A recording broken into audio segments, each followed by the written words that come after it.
Be here tonight, and glad you guys are here. It is Tuesday night, and Blog Talk is obviously winding down to not ever working, something like that. I'm not sure what it is, but either way, really good to be here tonight.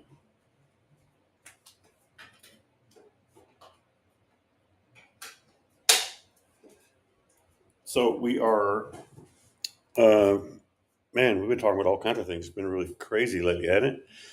It's been unbelievable and amazing, and just totally like, wow, what is going? The world is like going at it.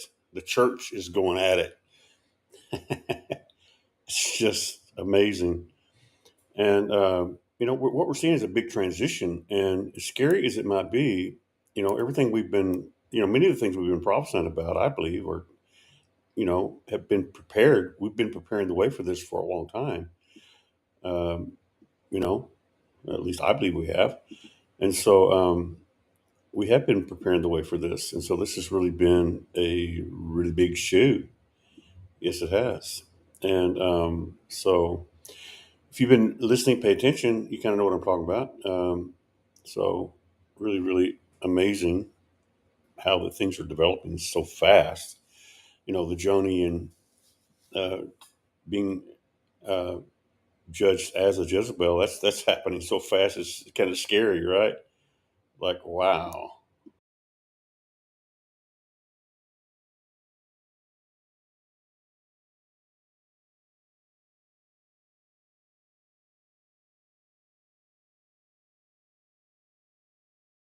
What's going on with that? I don't know. By the way, we are on Facebook, Twitter, uh, YouTube, and Twitch, some other things. We're trying to get on a bunch more, but right now I just haven't done it yet. So those will go do for now, I think. And so we're going to try to do that daily. Pretty soon we'll be doing video on a more regular basis as I can get things lined out and get caught up with everything. So thank you for being with us. We have people listening to us from, like I said, we are on Restream, what is called Restream. It is a system where it has video and you can also do audio and send it out to, a bunch of different platforms at one time. And so we have that. We have an account with that. We're trying to transition our PGN host to Zoom.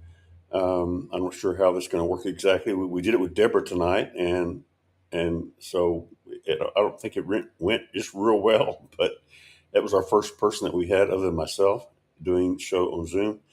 So each person will kind of have their own account.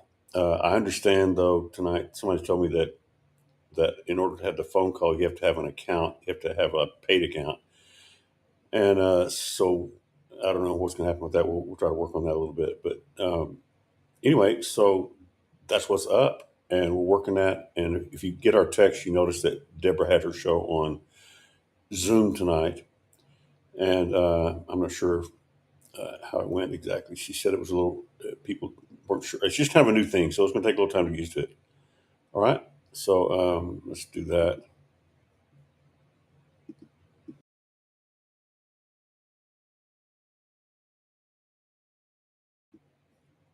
All right, so what is happening? We're in a major transition all over the place, and the body of Christ is transitioning. I think that it is judgment is not a bad thing. People think when you say judgment, I know I personally, every time somebody tells me judgment's coming, I'm not going, oh God, help me, Jesus.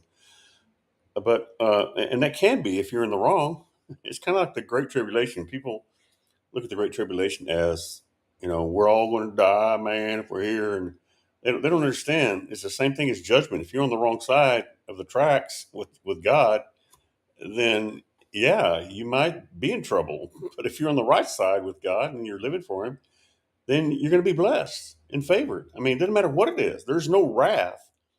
There's no wrath that can supersede the blood of Jesus. And we just don't quite have that yet. We're going to get it hopefully soon. And people have been taught so many different things, and so have I, honestly. So we're trying to work with all that. But it's really a big thing, and we are looking forward to, the transition. I'm looking forward to it. I know it's going to be difficult. It's amazing that we are actually we are transitioning pretty big time too. We've been on Blog Talk since what, 2010. Most of our friends have connected with us on Blog Talk over the years. I don't know, bunches of people. And all of a sudden now we're transitioning off of that. That's kind of even another sign, in my opinion. Oh yeah, I got to tell you all this. Don't let me forget to tell you guys this. I just discovered something. I think yesterday and today in Scripture. I think it started yesterday actually. Um, as I listen to the Word, I listen to it and read it at the same time. Like if I go to the gym and I'm on the treadmill or something, going really slow, I got my my my ear pods in, and I'm reading it because you're standing there walking it. And so and then I go do all that really heavy workout stuff, like laying on those vibration beds. Those are like devastatingly. You sweat on those like a big. Now you don't really. You're just laying there. But anyway, so I listen to the Word, read the Word, listen to it, and watch it with my eyes. And so when I see things that are unusual, especially those times, it's amazing. And I saw something about the two witnesses and my dream. Remember my dream about the two witnesses, y'all? You remember that? Where I'm in Bethlehem because they are getting off their horse and off their chariot, and they're saying, "We've come to see where the king was born." And I finally realized I do believe that the king was born in Bethlehem. You know what I'm saying? I just realized that. I mean, I don't know. It took me a while to realize that, but it wasn't really that long ago that I just realized it. So, but I discovered something new about it in the last couple of days, and don't let me forget to talk about that. I want to make sure see if people get on with us tonight because we have people listen to us from other places too. So I'm not sure how many. Nobody's responding yet by text or by not by text, but by. Uh, I mean, hang on a second here. What is this thing I've got here? Yeah, nobody's chatting to me yet on this. I don't know if they will or not. I mean, I guess I could chat. Privately talk. Oh, that's private chat. Okay, I don't know private chat. Miss. Never miss a comment. Click on the chat and display it on the screen. Um, okay, that's telling me what to do. Okay, so all right. So if you guys want to chat with me a little bit, I wouldn't mind trying to see how this thing's going to work. I'm just looking at stuff. What is that? Oh, you're chatting with me on Zoom. I'm sorry. I'm talking about on Twitter or Facebook or that's what I meant to say. Sorry about that. Yes, I know we do get some text, some chat on Zoom, but one of the Zooms. Yeah, sorry about that. I meant to say we're actually on about 4, 5, 6, or 7 or 8 platforms right now. I told you some of them. You know, Twitter, Facebook, uh, Twitch is one of them, and I'm trying to get on several more. There's several more there's others that we're on, but anyway, if you're not familiar with them, you don't know that we're on there, so you don't know. All right, you'll find out if it's whatever your favorite platform is. You can see us on there now, or you should be able to. Okay, so I discovered something new, y'all, about my dream about the where I was at when the two witnesses came in. And as you guys know, that was a major uh, point of reference to my calling, part of my calling, and maybe some of y'all too. I'm not sure, but so we are looking at more of what Bethlehem means, and the fact that I was in Bethlehem, at least in my dream, and we now have a friend, Byron Stinson. He's not a friend, but he's a new connection we have that we prophesied over that I have prophesied over, and he's the one that I told you guys that uh, I realized he had property in Bethlehem on his website, and so I looked at the property and I saw that it looked, across the street looked exactly like the property that I had in my dream with the two witnesses. You know, and so of course, I'm going like, my red heifer friend gave me his number and also gave him my number. Said, give him a call. He'll prophesy something to you. So he never really called me, but when I saw his website, I go, oh my gosh! So I thought I've got to tell him about the two witnesses, and so I called him and didn't think he's going to answer because he told me he was busy. I said, well, I'm gonna leave you a message, and so anyway, I'm leaving him a voice message, and the voice message I thought it was a voice message. I'm hollering on the phone, kind of lightly hollering, getting loud, saying, the two witnesses are coming to your house, to this guy that I don't even know, right? And so that just took on a whole new thing, man. I mean, he asked me, he got on the phone. I thought I was just leaving a message on voicemail. And as you guys know, I've told you before, he got on the phone. He said, Randy. I said, yes. I thought I was just talking to the voicemail. He said, no. Voice recorder. When you said that, I had to get on and talk to you. I have to tell you something. He said when I was 13 years old, 13, the number 13 again. God told me that the two witnesses, I was going to be working with the two witnesses, which is a big thing when you think about it. 13 years old too. I'm going like, oh my gosh! And then he asked me for one of those banners that the angel gave me, and first I thought he was kind of like kidding or something. I mean, I thought I've never had anybody even. I mean, I've never even thought about that before. He says, "Can I have one of those banners?" And I'm going like, I mean, I was in a state of shock, right? Like, what do you say to that? Like, and he was serious, man. I mean, this guy is like dead serious, right? He's not like me. I play around a lot. He's like dead serious. And so I'm going like, dude. I mean, I'm thinking this through real quick, right? I'm in the bathroom. I've been in there, you know, brushing my teeth and stuff, and I got him on the phone, and I thought I'll call him right now. And so I'm standing right there and looking at myself in the mirror while I'm talking to him, and he's going like, I want one of those banners. I said, dude, I don't know if I can give one to you. I never thought about this before, and he got disappointed. Like, how can you refuse me, man? I just told you, God told me when I was 13, I'm going to work with the two witnesses, and then you heard it. So obviously, Brian, my red heifer friend, had told him that I was, at least in his eyes, a real prophet, because of some of the things I'd prophesied over him, and I wasn't just a prophesier, but I was according to Brian, I'm a real prophet. And so this guy was taking all this serious, especially because what confirmed to him that I was a quote real prophet was that I'm telling him things. When I said the two witnesses were coming to his house, he just went into shock over that. He just like going, "Oh my God, this guy is exactly what Brian, our red heifer friend, told me about him." He's like, he's got something happening here. I don't know what it is, but I know he got that right on. And he was in shock. I was in shock. We were both in shock, And so listen to this, y'all. I just found this out like today, and I see Angela DeShaggio. She looks like a beautiful. Is that a cow? What is that? That's awesome looking. Is that like a? I don't know what that is, but I love it. Anyway, it's really cool. So I gotta read y'all about this.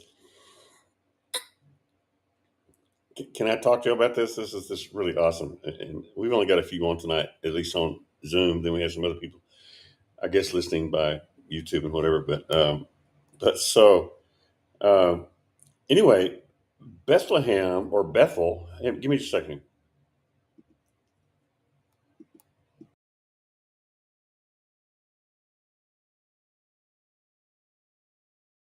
Which is Bethlehem is where I was at in the dream, and uh, the reason that I realized that is because when the two witnesses came, they said, "We've come to see where the king was born," and I was there to greet them and somehow hand them the two flags or something. I'm not sure. And and so So I finally realized, oh yeah, my gosh, I was in Bethlehem. I just never really put all that together because I came to see where the King was born. Jesus was born, as we're going to celebrate Christmas soon, was born in Bethlehem, right? So I'm in Bethlehem in the dream. And the two witnesses had showed up, and I've been called by God, obviously, to work with them too, because, I got the two banners from the angel of the Lord. I think it's Michael. I don't know who it is. I'm just guessing it was Michael, the archangel who's the head archangel over Israel, who cast Satan down out of heaven. We're going to talk about that sometime. There's more about that too. Um, and so what's really interesting and new about this information about Bethlehem is that when Jacob, back in Abraham, Isaac, and Jacob, when Jacob was leaving his uh, father and mother, and that he just Jacob had just basically swindled. I love it. Just swindled. He's basically just swindled his brother out of the birthright, and his father. He went into his father, and his father gave him the blessing, and he was acting like he was Esau, right? Y'all know that whole story. It's really, how do I get involved in these kind of things? I don't know exactly. This is kind of these people are just like not they're not creepy, but they're just kind of like, wow, man, he's they're taking their blessing from his brother. I don't know. Anyway, so uh, so Jacob ends up, after he leaves them, his father advised him in Genesis 28. Uh, in Genesis 28, he tells him to um, go to find a wife, in not in Canaan, which is Esau. um, had several. He liked the women of Canaan, and uh, that wasn't what he's supposed to be doing. He's supposed to be keeping the seed clean and marrying Jewish people or Israelites. So his father, knowing that he had just swindled his brother, and he had blessed Isaac, had blessed the wrong person, he tells Jacob, he said, "I need you to go to our family in in another area of the country and marry a daughter, marry a wife there." So he goes. On his way there, he has this. Now watch. Here's where I'm going to go. On his way there, he uh, gets sleepy. Right? He's walking hard, and he puts a rock down there and goes to sleep on it. Well, he has this dream, and a big ladder is set down on the earth from heaven, and the angels are going up and down, back and forth on it. Right? Y'all know what I'm talking about. And he said in Genesis 28:17, it says, "And Jacob was afraid and said, 'How dreadful is this place? There is none, this is none other than God's house. And this is,'" now watch this is the gate of heaven. And so he named the place Bethel. In other words, Bethlehem, where Christ is going to be born. This is where Jacob had this uh, ladder from heaven experience. It was called something else like Luz, Luz, and he renamed it Bethlehem or Bethel. And so this is where Christ was going to be born. And he said, uh, yeah. So anyway, so what? Here's what got me about this, y'all. Uh, I'm all of a sudden realizing that that in my dream, after I saw the scripture yesterday, I realized in the dream I'm at the gate of heaven. I'm at the gate of heaven. Now, this is mind-boggling to me because he said he was afraid because he had a dream and the gate of heaven, I mean the ladder from heaven, you know, uh, came down and the angels were ascending and descending on it. Which I got something else to say about that too. The angels of God were ascending and descending from heaven in that particular place, which he ended up naming Bethel, which the name stuck, and they called it Bethel or Bethlehem, and it was called. Uh, this is none other than God's house. Bethel means the house of bread. God's house, house of bread, meaning where Jesus, the bread of life, would be born, and other things. And this is the gate of heaven. This is the gate of heaven. It says, "Oh my God!" And I'm going like, the gate of heaven? So for some reason in the dream, I'm at the gate of heaven. I'm at the place that is called God's house, where Christ would be born, because that's what the two witnesses had come there to do. They were obviously at Bethel because they had arrived. They'd been traveling. They'd been traveling. I told you the other part of the dream where I ran out and said I got to get some of that. And then in the second part of the dream, they were like pulling up to the back of the house or something, and they were coming toward me like they had arrived at their destination. And they said, looking at me, saying, "We have come to see where the King was born," with such an awe and respect. Now I'm understanding something I didn't understand before. I always thought, well, I had a chance to go to Bethel to see where Christ was born back when I was in Israel with my pastor friend. He said, "You want to go?" He said, "It's kind of a little bit of a violent area over there sometimes. You want to go over there?" I said, "No." Nah. What a great, courageous man of God I am. No, I think I'll pass on that. But that's not the only reason that I didn't want to. I just kind of like, okay, it's been a long time ago when Jesus was born there. It's just a piece of dirt, a piece of land. It's awesome, but I mean, I didn't really have like the two witnesses when they had arrived, and I'm there in Bethlehem now. I realize I'm in Bethlehem waiting for them. With the angel had, I'm thinking Michael gave me those two banners, and I'm going to like greet them, and I realize I'm at Bethlehem. I'm at the gate of heaven. Dude, you want to talk about an open heaven kind of thing? Oh my God! In a dream vision, I'm there. And then when I called Byron Stinson, who's the guy who's helping build the temple and who's connected them to many different things, the red heifer being one of them. That's how we all connected, was through the red heifer. As you guys know, I'm very connected to that, and because of that, they gave me his phone number. My red heifer friends said, "Call Randy." He told several people from that thing to give me a call because he'll prophesy over you. And he said, "Just trust me." And some of them called me. Most of them did. Some of them didn't. Right. So I'm sitting there, uh, and I'm contacting Byron Stinson. And when I saw that property that he had in Bethlehem, and you can go to his website and see about it in Bethlehem, and I saw what it looked like. I mean, this just had a certain look to it that in a dream I just happened to remember, because that made me kind of wonder, where am I at when I saw that the way the land looked, like I'd never been there before, at the time. And I never had been to Bethlehem before. I've never been to Bethlehem actually, and so except in the dream. And so in the dream, I'm going like, I'm in Bethlehem, and now I found out that when Jacob named Bethlehem, when he had the dream, when he was at Bethlehem before it was named Bethlehem, it was named Luz. And then when he had his dream of the ladder and the angels ascending, descending, he said, "Man," he said, "how in Genesis 28:17, again, I'm going to repeat that, how dreadful it is this place. This is none other than the house, God's house," which is Bethel means house of bread. "And this is the gate of heaven."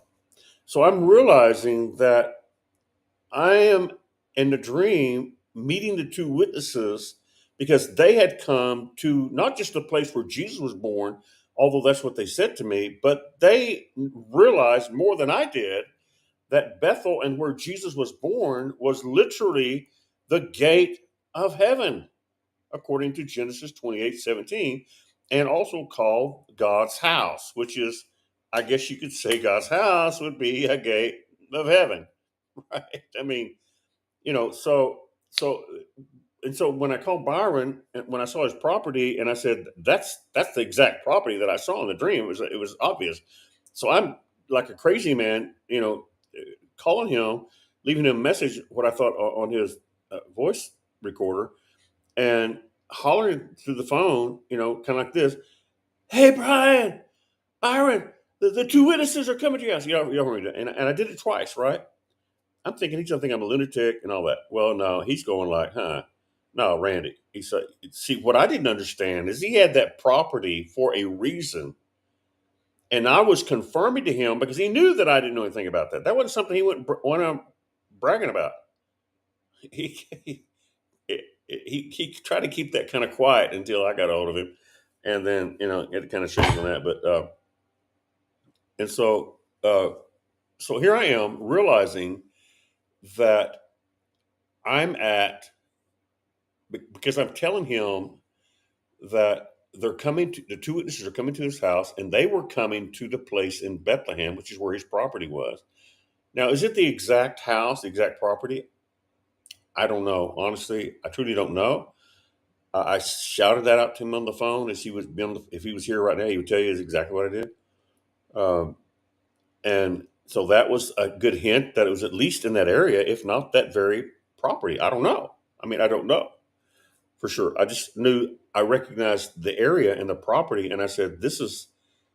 And then I realized, because it says it, if you go to his website, Byron Stinson, you'll see that if he still has it up there. If not, I can send you pictures of it. But he says that it's his house is in Bethlehem. It's really an apartment, a big apartment, and he has it right there in Bethlehem. And so, and for a reason, he has it there for a reason. And there's more to the story, but I'm telling you as much as I can. And so, what really dawned on me was that I didn't realize that in the dream, I wasn't just where Jesus was born, and why the two witnesses were so respectful when they were coming toward me. I've never seen such reverence in my life.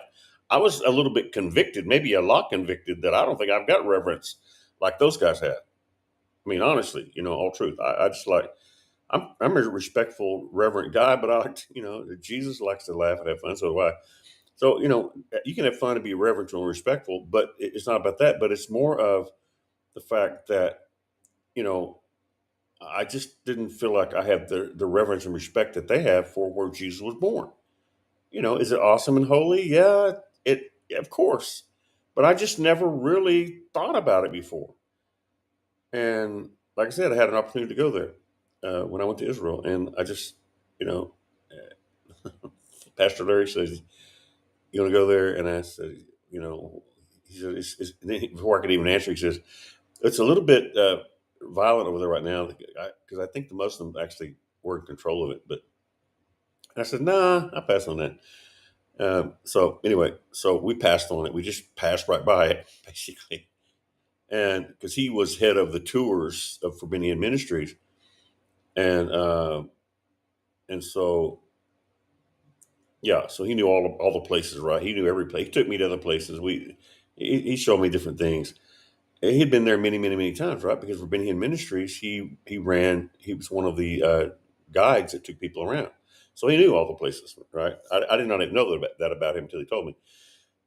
And so I got an opportunity to ride a camel and different things. And I just said, I better be cool, man. I had more on my mind than riding camels and visiting property, honestly. I just have, um, yeah, I just really had not, I don't know. I just didn't have that in my mind.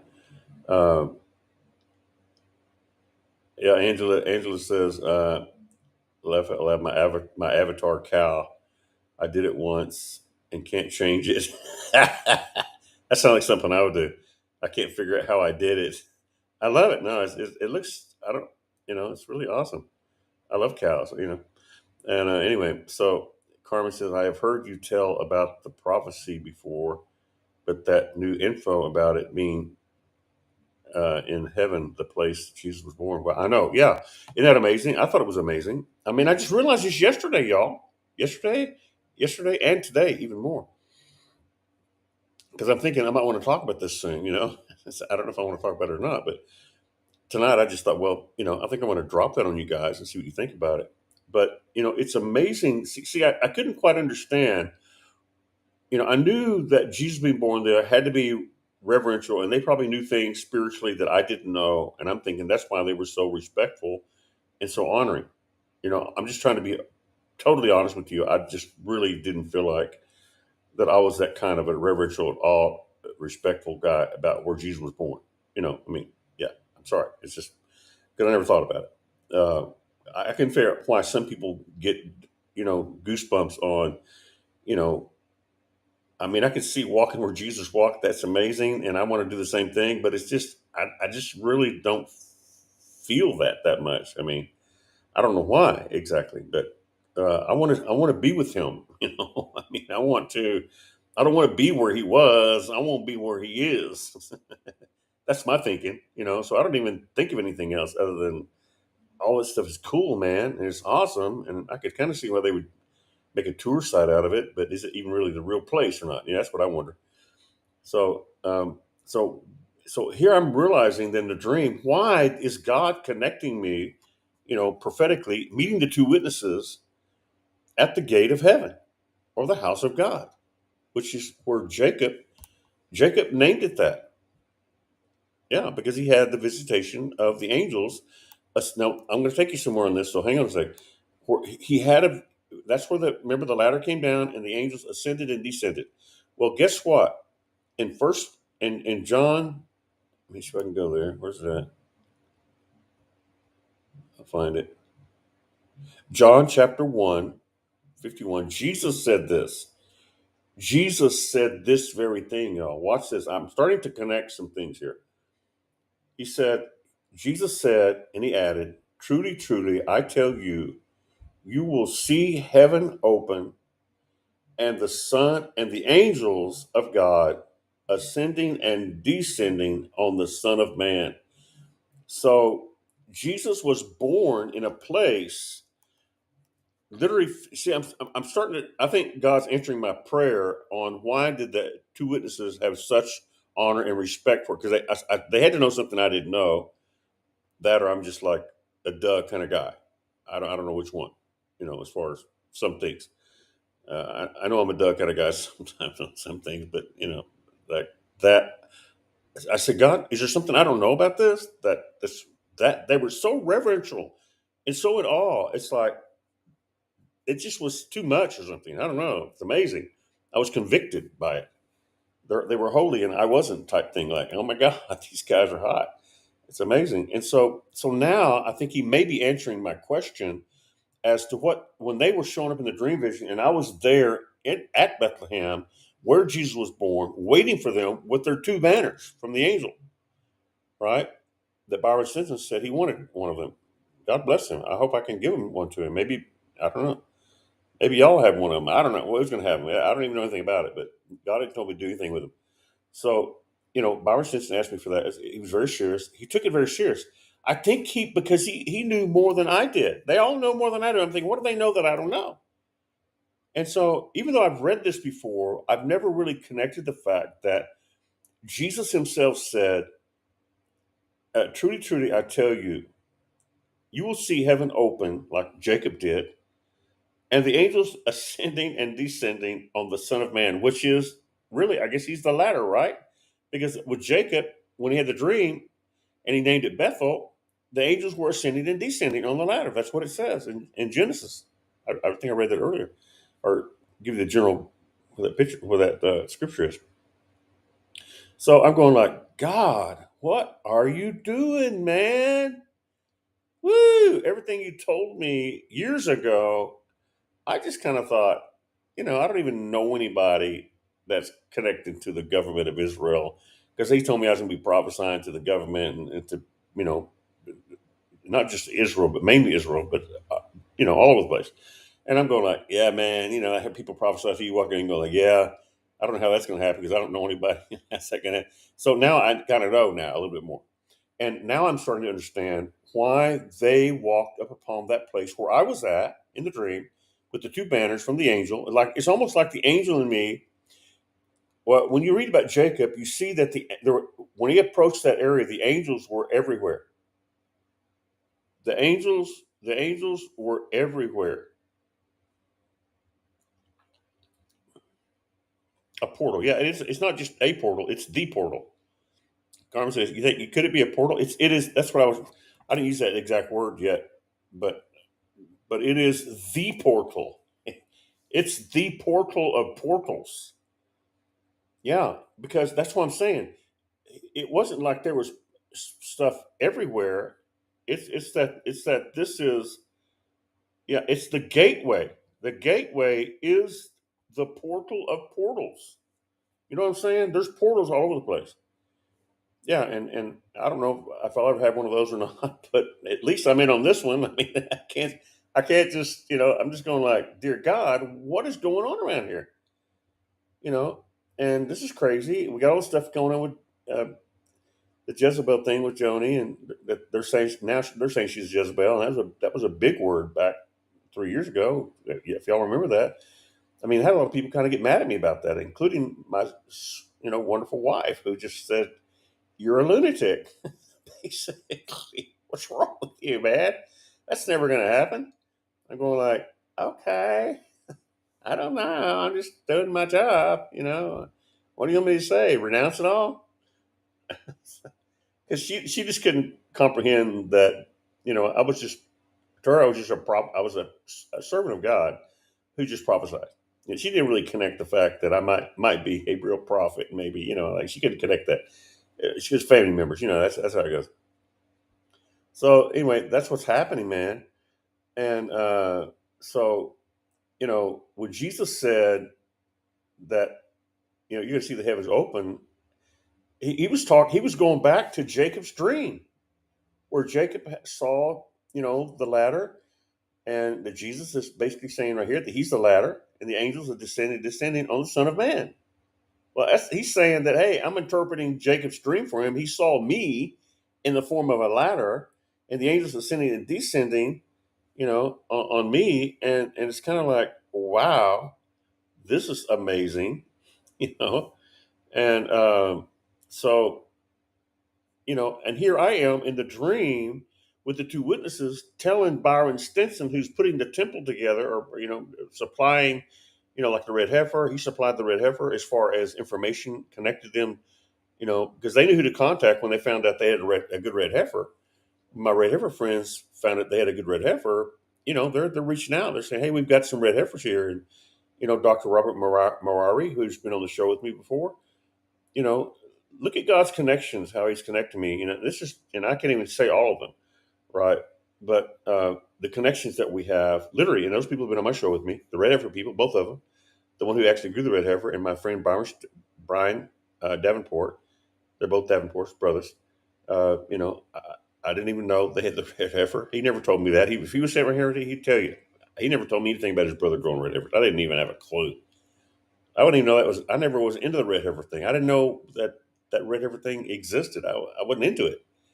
I wasn't even into Israel for a long time. I mean, I wasn't against it. I just wasn't really like, it's really cool, man. Let's go to Israel. I just really wasn't much into. I'm just, I'm into evangel. I want to evangelize with the word of Jesus. That's my dream. Literally. I mean, I could care less about all the rest of it. Let them do their thing. It's all prophecy. It's all Bible. But I have a dream. I got a vision, and I want to win the world to Jesus. I tried winning my whole town to Jesus. Did a sorry job of that. I mean, it could have been a lot better. It was very difficult. We had a lot of good fruit out of it. Anyway, let's don't go there. The evangelist part of me. So you guys are the same way as me, man. You got that thing in you. You want to see God use you, right? So that's why we're here all together. And so Jesus is saying, I am that ladder. And so in that dream, I'm at the ladder place. I'm at the gate of heaven in the dream for a reason. You know, Jesus was born there, our Savior, our Lord, our Messiah. Never can be another Jesus. He's the only Jesus. But then he has servants of God like the two witnesses and me and y'all and us and whoever else. And we all have our different connections. We're connected to do different things, be at different places and all that. And so, I'm just kind of like going like, oh, what does it all mean? I mean, why did God transport me, spiritually speaking, through a dream and connect me to the gate of heaven, and gave me, I mean, I'm just, you have to understand, we're talking about me. I know me, I'm just a regular, and it gave me the two banners to, like, that was an important thing, you know, I don't know. It's just, but if that's all there was to it, just some dream, it'd be different. But now we are connected to all of it, literally, physically. The people that are involved in all of it, the temple, the building of the temple, the red heifers that recite, which has been the biggest breakthrough, of all as far as that realm. And they all, I'm connected to all of them. They call me, I call them, and they've been on my show, some of them. And it's just like it's just crazy. And I'm hollering over the phone to one of them, you know, Byron Stinson, that the two witnesses are coming to his house. Thinking I've never told anybody that in my life. I was like, I thought I've lost. I get too excited. I'm losing. I've lost my mind. Julie is right. I have turned, into a lunatic. She didn't mean that literally, but I'm a delusion. I'm delusioned, right? Well, honey, if you're listening right now, you know what I'm saying. Like maybe it really was true. So what can I say? Sometimes you're right, sometimes you're not. So whatever that means. Yeah, uh, she was always right about everything else. I was wrong about everything else. She was always right about all the other stuff. I was wrong about a lot of things. And as far as how to run things, how to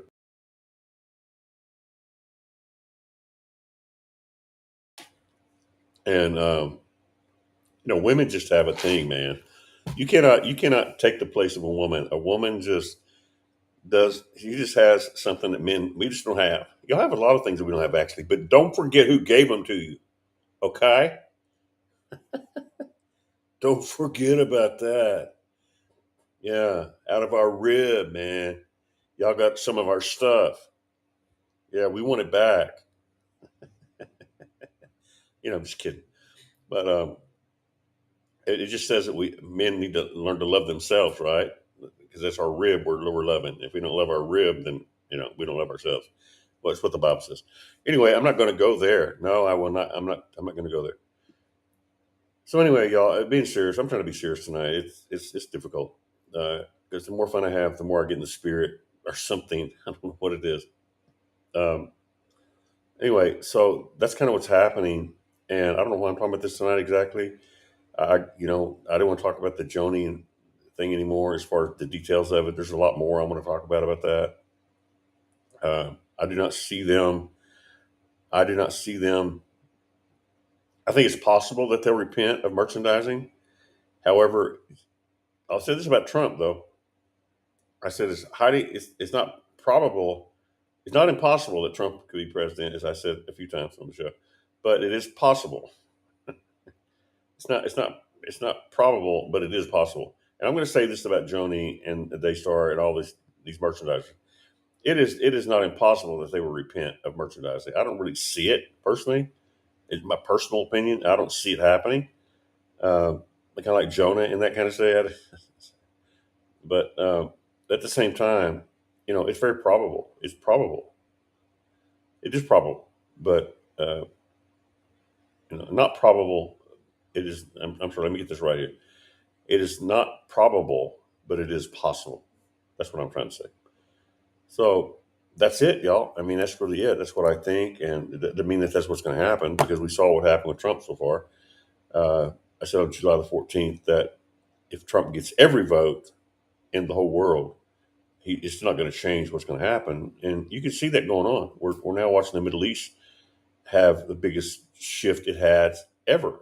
And not in months and not in months and months and months, but in days, a few days, a shift happened there that is so unbelievable. If you do research on that, most people who are informed on that will tell you that was like the shocker of all shocks for the Middle East, which tells you that Trump. I mean, I like Trump. I've always liked Trump. You guys always talk good about Trump, uh, but he's just not going to change anything as far as where we're going. That's still going to happen. So if you think that's going to happen, that's not going to happen, right? So yeah. Anyway, okay. Hang on a second.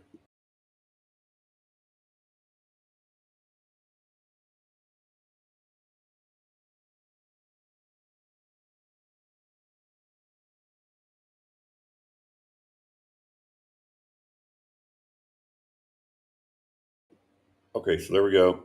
And yeah, so we are just trying to move forward with. I don't know what we're moving forward with. There's so much shift going on. We are shifting here at PGN because Daystar, Blockstock is now going out of business as of uh, December 31st, be their last day. I'm feverishly trying to get all of my archives off of there. You know how many archives we have? And and since 2010, in about 14 years of that, you know how many archives there are that I'm having to get off of there? And you just can't do one big swath and get them all either. If that was possible, I would have already done it. But you have to get them one at a time. And anyway, it's just kind of a big deal. So pray with me about that. Oh, I didn't know. Nicole said they're watching. She's watching by YouTube. Oh, great. I just now saw that. Sorry, Nicole. I just saw that. Oh, great. Sorry. Thank you. I got to start checking my text more, y'all. Okay. I still have texts coming in for Julie. People trying to sell. We want to sell your property. I'm like, it ain't gonna. Get out of town, man. It's over with. Uh, so anyway, so if you text me if I missed it, I apologize. But yeah, so watching on YouTube. We're going to try to build this up little by little. Uh, we're on several places at one time, and we're going to start doing this. I'm going to start doing it like this every night. Now that I'm getting used to this, I don't really not on video on these places, which we will be Thursday, and maybe more often than just Thursdays. Uh, we'll actually have a video show in the studio, at least on Thursdays, and then other times too, maybe. So we're working on all that. It's just a matter of it's just a video is just a lot more work. Audio, I sit down, nobody can see me. I can have my shorts on, old t-shirt, you know, uh, and that's it. you know, I can just talk and share and without a lot of displays. All right, so yeah, so we're talking tonight about I'm sharing about. Nicole goes, no worries, thank you. Thank you for that. I appreciate that. So what's happening here is I'm trying to share something with y'all about. I can't share everything, but I'm sharing a lot. Okay, I'm sharing a lot with you about this. This is the fact that this dream and my calling and the connection I had to the guy who's through the red heifers is, you know, connecting all the temple builders, people with all their stuff. Not with all their stuff, but much of their stuff. They're in business together and teamwork together, whatever. And so it's really cool.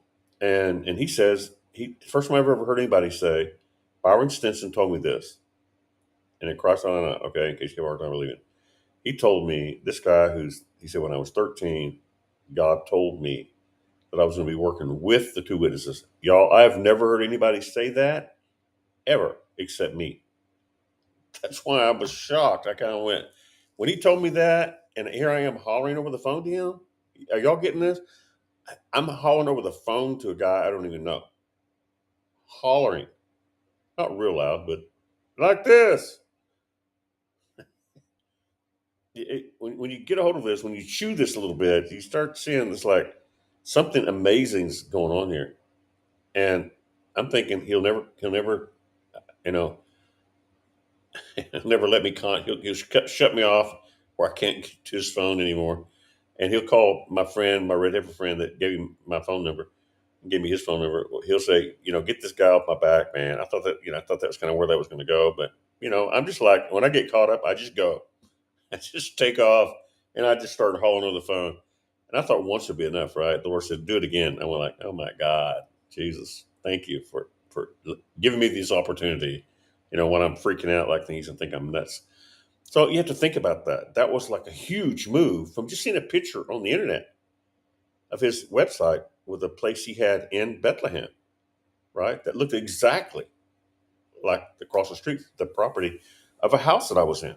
That's why I asked him. I've got the pictures to this day on my phone. I said, please send me detailed pictures of that house. Because I was in the house. I said, give me the garage area, give me all of it. I want to see if that's because I was wondering if that was actually the place. Because if that is the place, y'all, or thereabouts, then his house or his apartment or thereabouts in that area is the gate of heaven.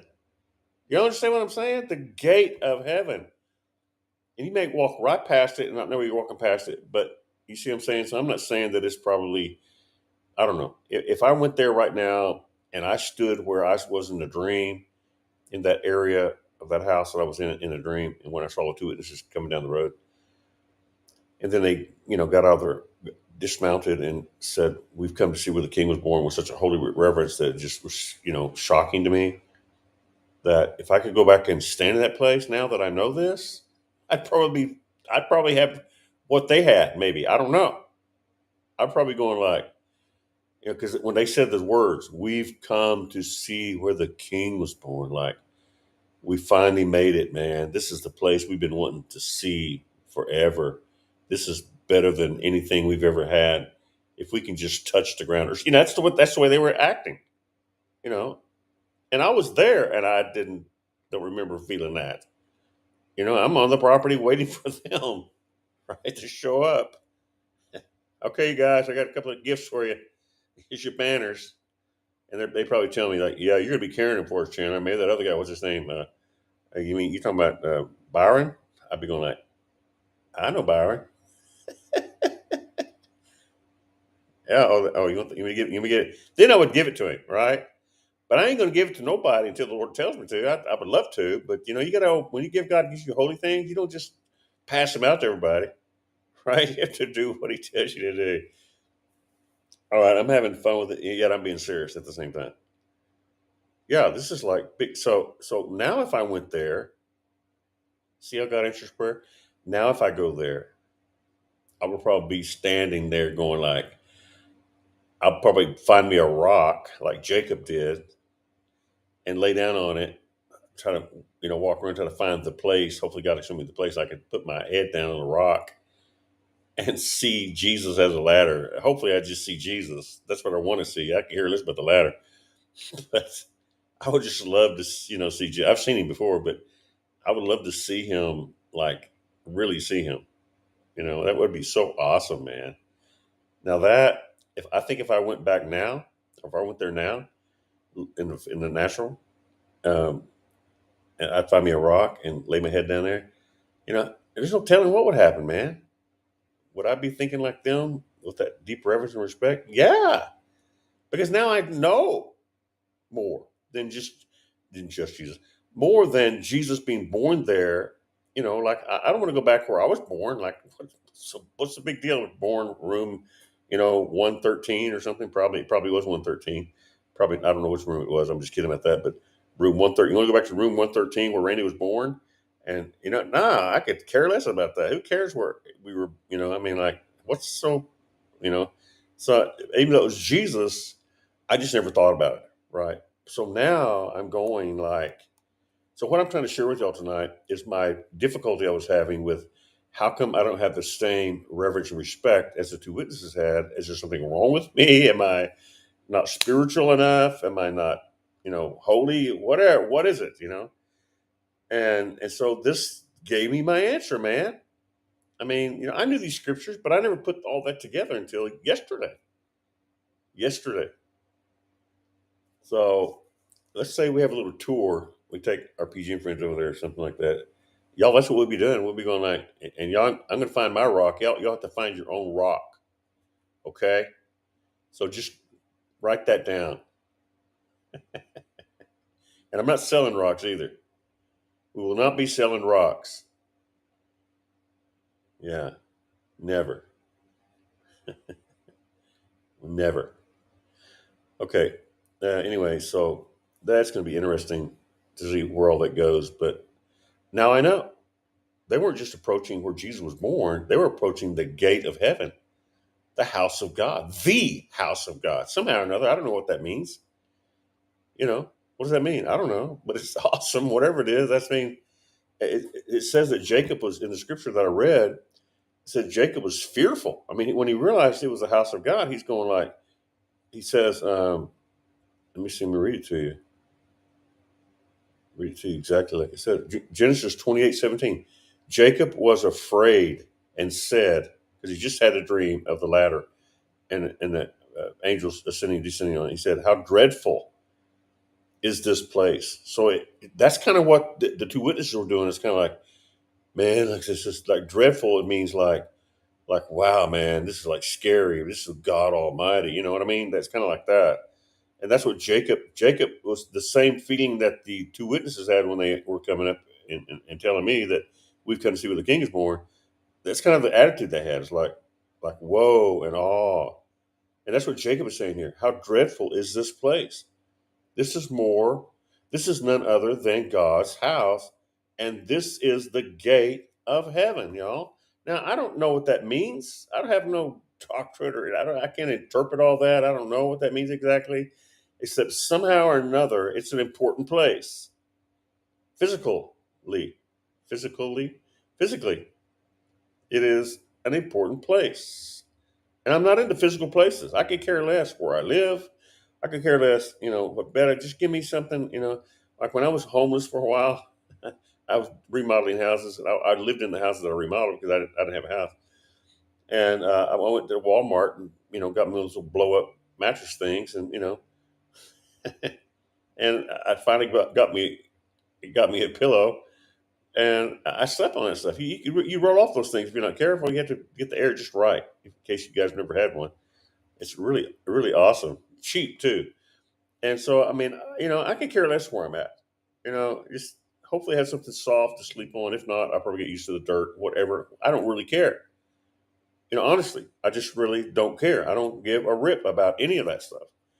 And so when it comes to physical places, so now I'm kind of looking at this physical place as, this is something important about this.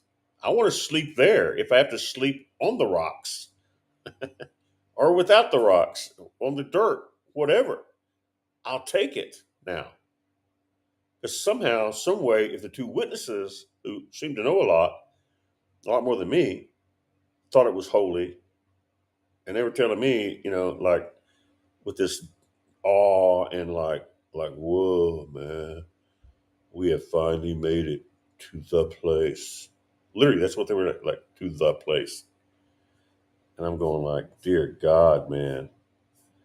I mean, this is like amazing. Okay, so I'm gonna get off that. All right, anybody want to talk tonight? Anybody want to share? You got something you want to say? Uh, Angela, Angela's got her. Angie's got her hand up. Okay, Angie, you want to say something? External. Okay, Angie, you want to say? I don't know how to undo your hand. How you do your hand? You want to? Okay, you want to? Angie, you want to say something? You can unmute yourself, or do I have to unmute you? Okay, ask to unmute. No, maybe not. I don't know.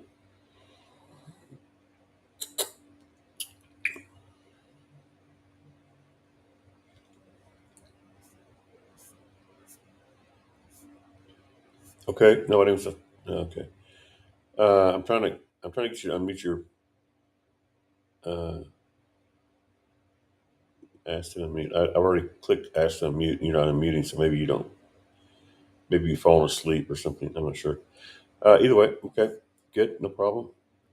We got several people on different places here. People are listening to us, and Facebook and several places. I don't know exactly where all that's at, but thank you for that.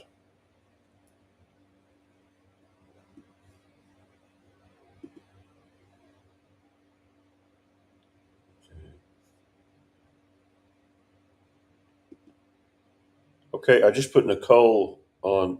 Yes, are you seeing this? Yes. The thing is, how do I respond? Okay, yes.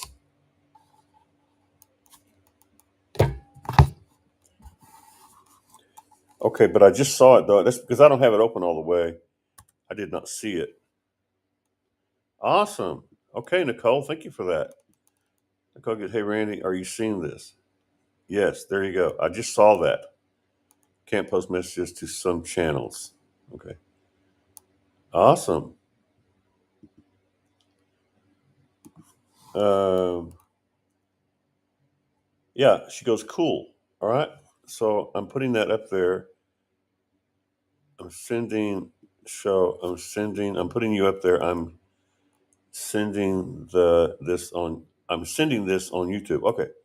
So you're texting me on YouTube. So I got you. I got it on there too. If you're watching the YouTube channel that we have, or not channel, but this whatever.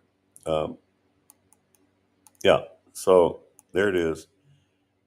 It's the live YouTube chat, and I got her saying that it's the live YouTube chat. Yes. Okay. Gotcha. Yes. I have you up on the screen with your comment.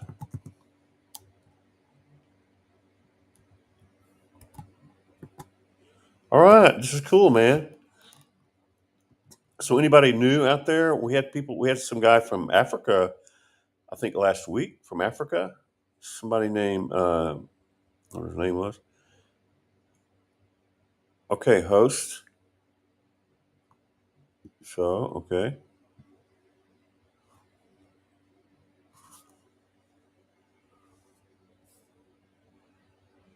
Write your comment. I don't understand how it works exactly because I need to spend more time on it. Yes, your comment.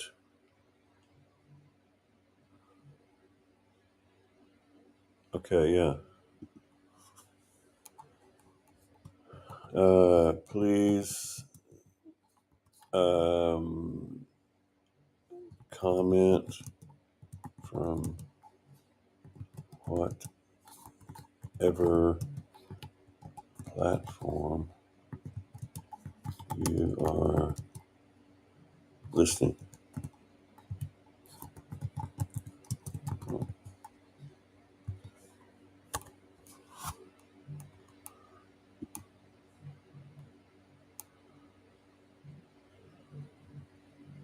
All right, so I'm trying to get people to comment there.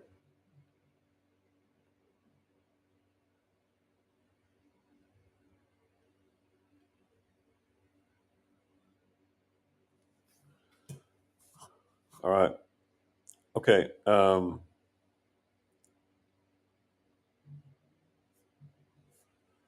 right. Cool, man. Oh, they're the overlay. I see. Okay, now we got it.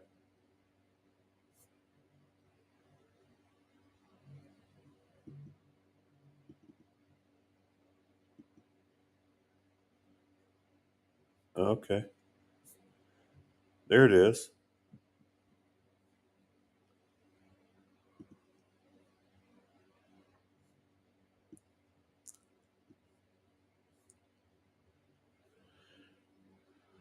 All right.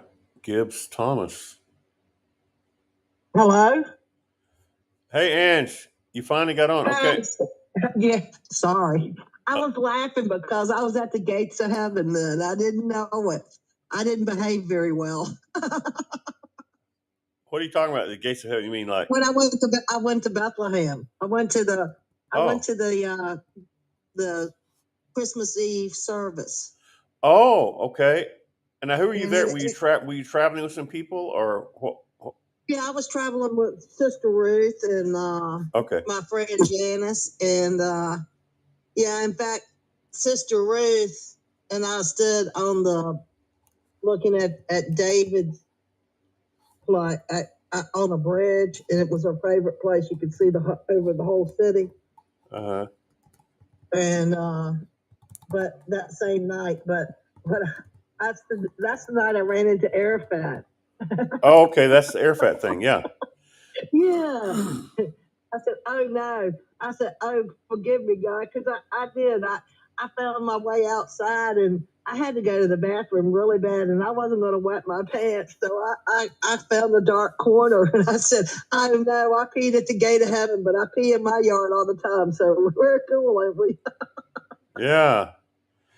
That's interesting. That's a terrible story, but it's the truth. Okay, hang on a second. Hang on a second. I got somebody called. Her name is Nalia Ann. She just said hello. Neil Ann, blessings. She says blessings to you, Randy. It's Oh, it's Anya from Maine. Oh, Anya. Oh, Anya. Oh, okay. Okay, now I got it. Hang on, I'm just right. Hang on. I'm just getting a hold of this thing here. So it's Anya from Maine. Yes. How are you? I'm communicating through text, y'all. Through my. So this is amazing. Okay, and Anya from Maine. Yes. Wow. Okay, that's really really cool. This is Anya. Okay. Thank you, Angie. Forgive me a moment on that one. Awesome. So we're on several outlets, and like I said, I'm trying to get on everything you can name.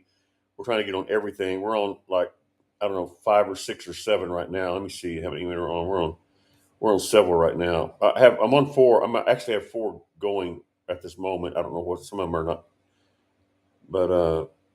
but we have capabilities to get on to have about what 20 or however many, a bunch of them. So we're working on all that. And all right, so you were in Bethlehem. You were in Bethlehem during Christmas. I was, yes. I got. Remember, I told you about the story about giving the nice lady my London fog, and she brought me back tickets to the grotto, which was Yes. Yeah. that's the church in Bethlehem over the rock where they bring the baby Jesus from from the stone manger. It's a stone, Okay. like Right. hung in a Yeah. rock, Yeah. and they bring the baby Jesus from the birthplace and lay him on the altar, and they do the incense and the holy water sprinkling the people and everything. Mm-hmm. Yes. Yeah. And then So I seen the stairway over to the side, and I went over to the side and walked up, and I was looking down and looking all around. I wasn't really paying attention where I was walking, and I looked up and I was standing face to face to Arafat. Yasser Arafat. Yeah, that's really Yes. amazing. Pretty cool. Yeah, his little fat lip shaking, his eyes were glazed. I could if he I could have put my makeup on. His eyes were such a mirror. Oh, serious. He was loaded, huh? Yeah, he was pretty. But they have those places where they go in and smoke that pipe thing. So I don't know Oh, if he did that or what. But obviously you missed that. well, I did miss that. I didn't go in and puff on the pipes. You didn't know where it was mainly. That's the main problem. No. But yeah, Yeah. so what? So yeah, I don't know. There's a really big thing goes on about whether that place is the real birthplace of Jesus. Because Uh-huh. when I got to meet my brother that I hollered over the phone, the 2 witnesses are coming to your house, and he's the one who is connecting up. You know, the red heifer. He's the one who got the temple people the red heifer because we have new people catching in all the time. So I kind of repeat things so people can kind of know what I'm talking about. So if I repeat things, don't go, yeah, I already know that because I'm not really doing it just for everybody on the show now, but for people who come on and are Yeah, the listening. new people. Yes, new people too. So Mhm. sometimes I repeat myself so people can know what I'm talking about. So Right. when I hollered over the phone to him, he's the guy who is setting up the temple people who are building the temple. Uh, and so we became prophetic. In other words, my red heifer friend who supplied the red heifer to them had gave him my phone number and said, "Call Randy because he'll prophesy over you." And so he never did call me because I think he probably just goes like, "Yeah, right, yeah, right." And so instead of him calling me, I'm calling him because I had his phone number. And when I'm calling over the phone to him, because I saw his website, saw that he had a place there in Bethlehem. So anyway, that guy said that there's a big controversy over where the birth of Christ really was. So that's why I'm saying that he says that place that they say is the birthplace of Christ isn't really the birthplace of Christ. So whatever that means, but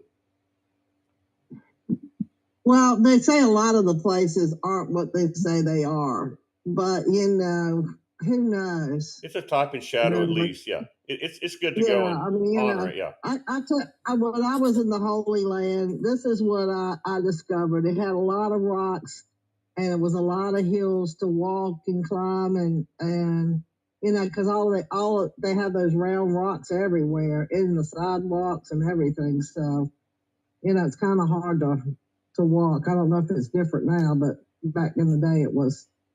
They used a lot of the river stone rocks. Yeah. Which makes it hard to walk on. Yeah. So, but what would really be cool is, like, let's say that we think that since you've been there, we'll just talk about it. You went to the place that most people say, a lot of people say, was the birthplace of Christ. And however, there's a whole group of people, of course, like my friend that I said the two witnesses are coming to his house, and he said when he was 13, God showed him that he was going to be working with the two witnesses. And so, when of course that blew my mind. Number one, and because God told me back in 1988 or so that I was going to be doing this very thing I'm doing right now, and it was really hard to believe. So now that it's Right. happening, now that it's actually happening, so if you go to the place that's not really the birthplace of Christ, then you don't really go to the gate of heaven.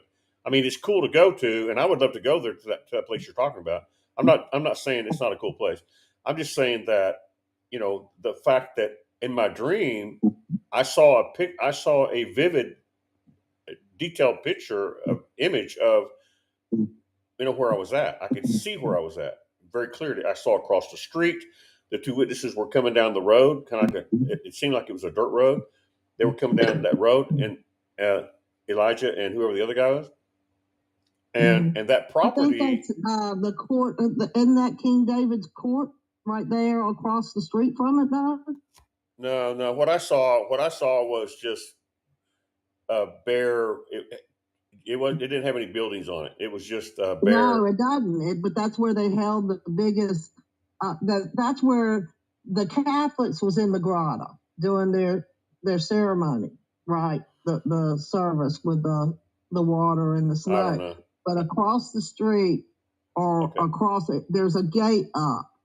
Oh, okay. And on the other side of that gate, it's just flat. It's elevated higher, and it was where they had a lot of the Christians had gathered for the praise and worship, and they had different groups there that were playing, and you could hear the music in the celebration of that. Where I was on the other side, where they were doing the sprinkling and the smoke.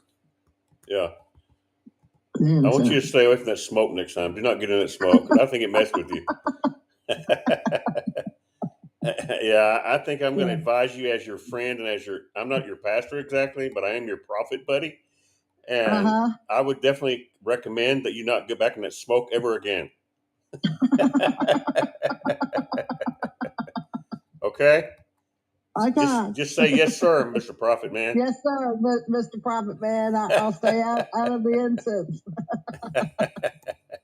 Oh, but incense. They have this little golden. It's on the end of a golden. It's a golden round orb kind of thing. Yeah. And they swing it. It's on the end of a chain, and they swing it back and forth. Yes. Oh, and that thing. Pours out of it. Yeah, that's what it smoke. Is. Yeah, okay, that's okay. That incense smoke. You can have that smoke. Okay, you're fine. I'm sorry. I'm just messing up here. I'm not really prophesying. Okay. I'm just trying to give good counsel. So, but yeah, and the Temple Mount, where they have guards, the wall is up against the Temple Mount, and you will cross in because the Temple Mount is where they, Muhammad supposedly ascended into heaven. Yeah. So they don't, and they tell you, they'll kill you if you pray there. So anyway, so what I did was my friend and I, we just talked back to each other like we were speaking in tongues, praying, but we acted like we were talking in a foreign language, carrying on a conversation back and forth, and go, there, we prayed up here, and you didn't even catch us. You didn't shoot us today. So in other words, you were being sneaky. Holy Ghost sneaky. Right, because the whole point was to get up there to pray. You know what I'm saying? Yeah. I know, that's crazy. Anyway, when we got up there and you tell me you're going to shoot me, I'm going to figure out a way where I can do what I want to do and you still doing your job. You know what? Yeah, you could have had. I made a compromise there. We just started talking in tongues. They couldn't tell me I wasn't speaking a foreign language. Because, Yeah. Well, you know, if you had a friend with you, you could have told your friend that to take off running over to the right, and then when they start shooting her or him, then you just go up there and pray real quick. man, it was quite an experience. Everybody's very extreme over there.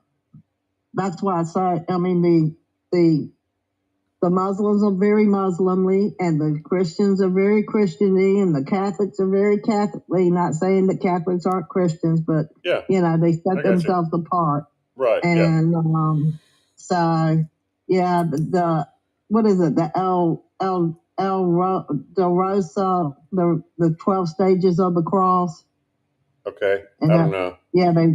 that small little walkway, and they go to the different churches. Yeah, I got in trouble. I sat on the rock beside the rock where they laid Jesus, and Yeah. the lady went crazy on me. It's yeah, I got out I alive believe though. that is kind of like you to sit place you're not supposed to sit, but that's okay though.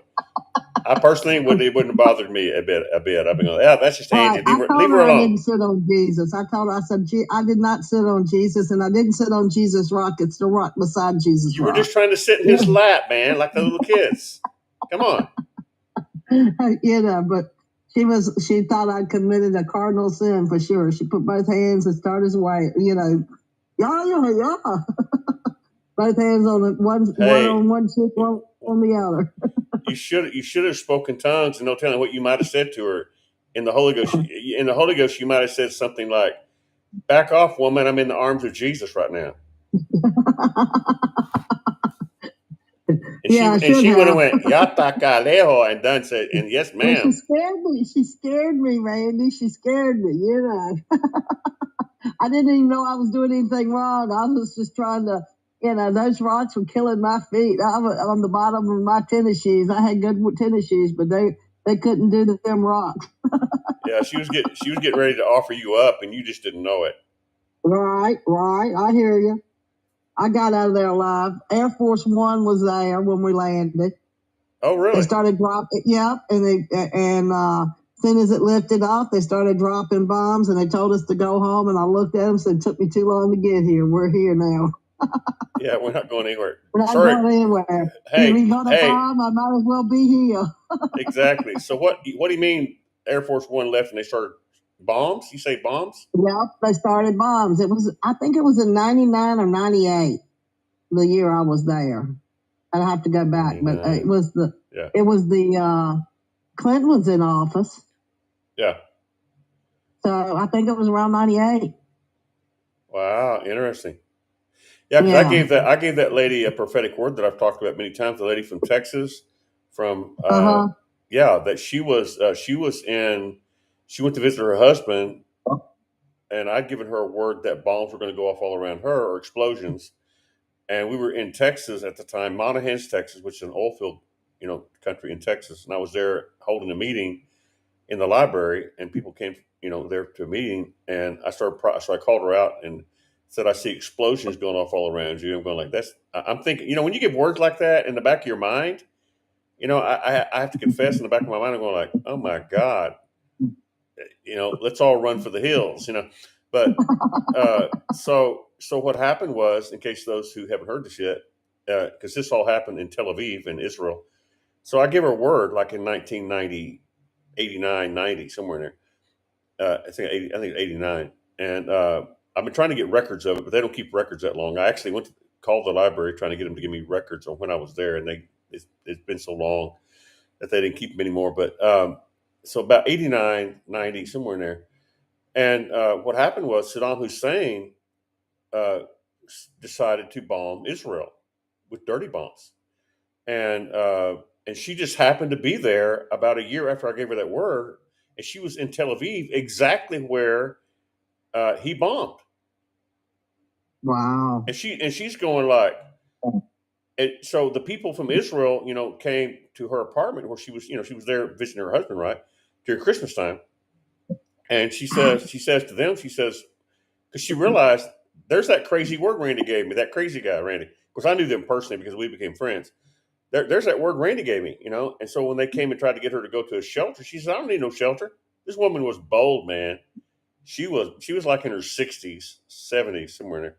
Bold as, oh my God.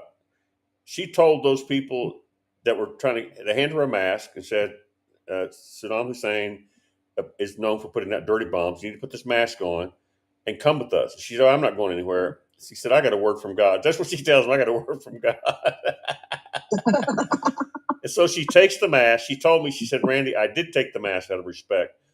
But I took the mask. I went back to bed, put the mask up on the little shelf right beside me, the bedside thing. And she said, I think she said she went to sleep. I can't remember exactly what she said after that, but she said, I just sat there and I go, oh my God, God already told me not one hair on my head's going to be touched, which is what I told her, a year or two before that, and I didn't understand the word when I got it, but she was actually going to go be in Israel and was actually there when he decided to bomb Israel. So I thought for a second there you were going to say that you were there at that time, but you said 98, so it's kind of different. But yeah, I think it was either 98 or 99. Whenever we were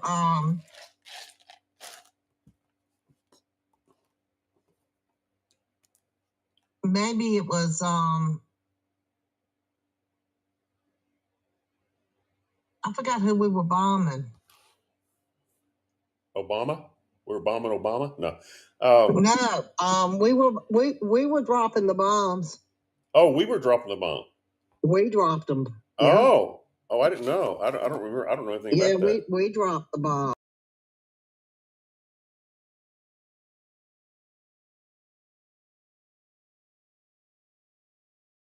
They started coming out of the sky. As soon as he got cleared, it started falling. So in other words, they had that planned, and Clinton, and you said that you saw the plane, right? Right. Yeah. Okay, We so had to stay on the plane until they got him till he was loaded and comfortable in the plane, and then they unloaded our plane. He lifted off, and while we were standing there to get checked in, as soon as he got clear, they started falling. So the negotiations must not have went well. yeah, something. Well, and you say Something went wrong. hang on a second. You said Gaddafi was there that's all happened at the same time, right? Right. Oh, so Gaddafi was probably thinking, this lady that came to the bathroom and said she had to go to the bathroom, we never got her name exactly, although we know who it is, Angie. She was probably a spy for the U.S. government or for the Holy Ghost or something. And so since they're going behind our back and trying to send spies in the form of women saying they need to go to the bathroom, and they saw Gaddafi, they probably decided, something's up, so we're gonna bomb the place now. So you probably just blew the whole thing, girl. And plus you said on Jesus, that's really bad.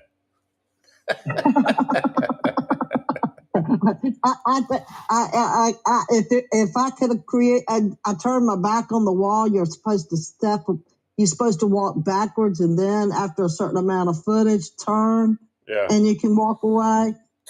Not me. I didn't know any better. So when I finished praying, I just turned around and started walking back. And you thought I committed another crime. It was lucky I got out of there alive because I committed so many offenses. Well, you're just like Jesus. You're just like Jesus. You're being led, and they just didn't know it. That's too bad. I had no idea what the customs were or anything else. I recommend at this time, anybody that leaves outside of the country, please observe the customary customs of the land that you're visiting. Because thumbs up in China means up yours. And I was telling people up yours all through China.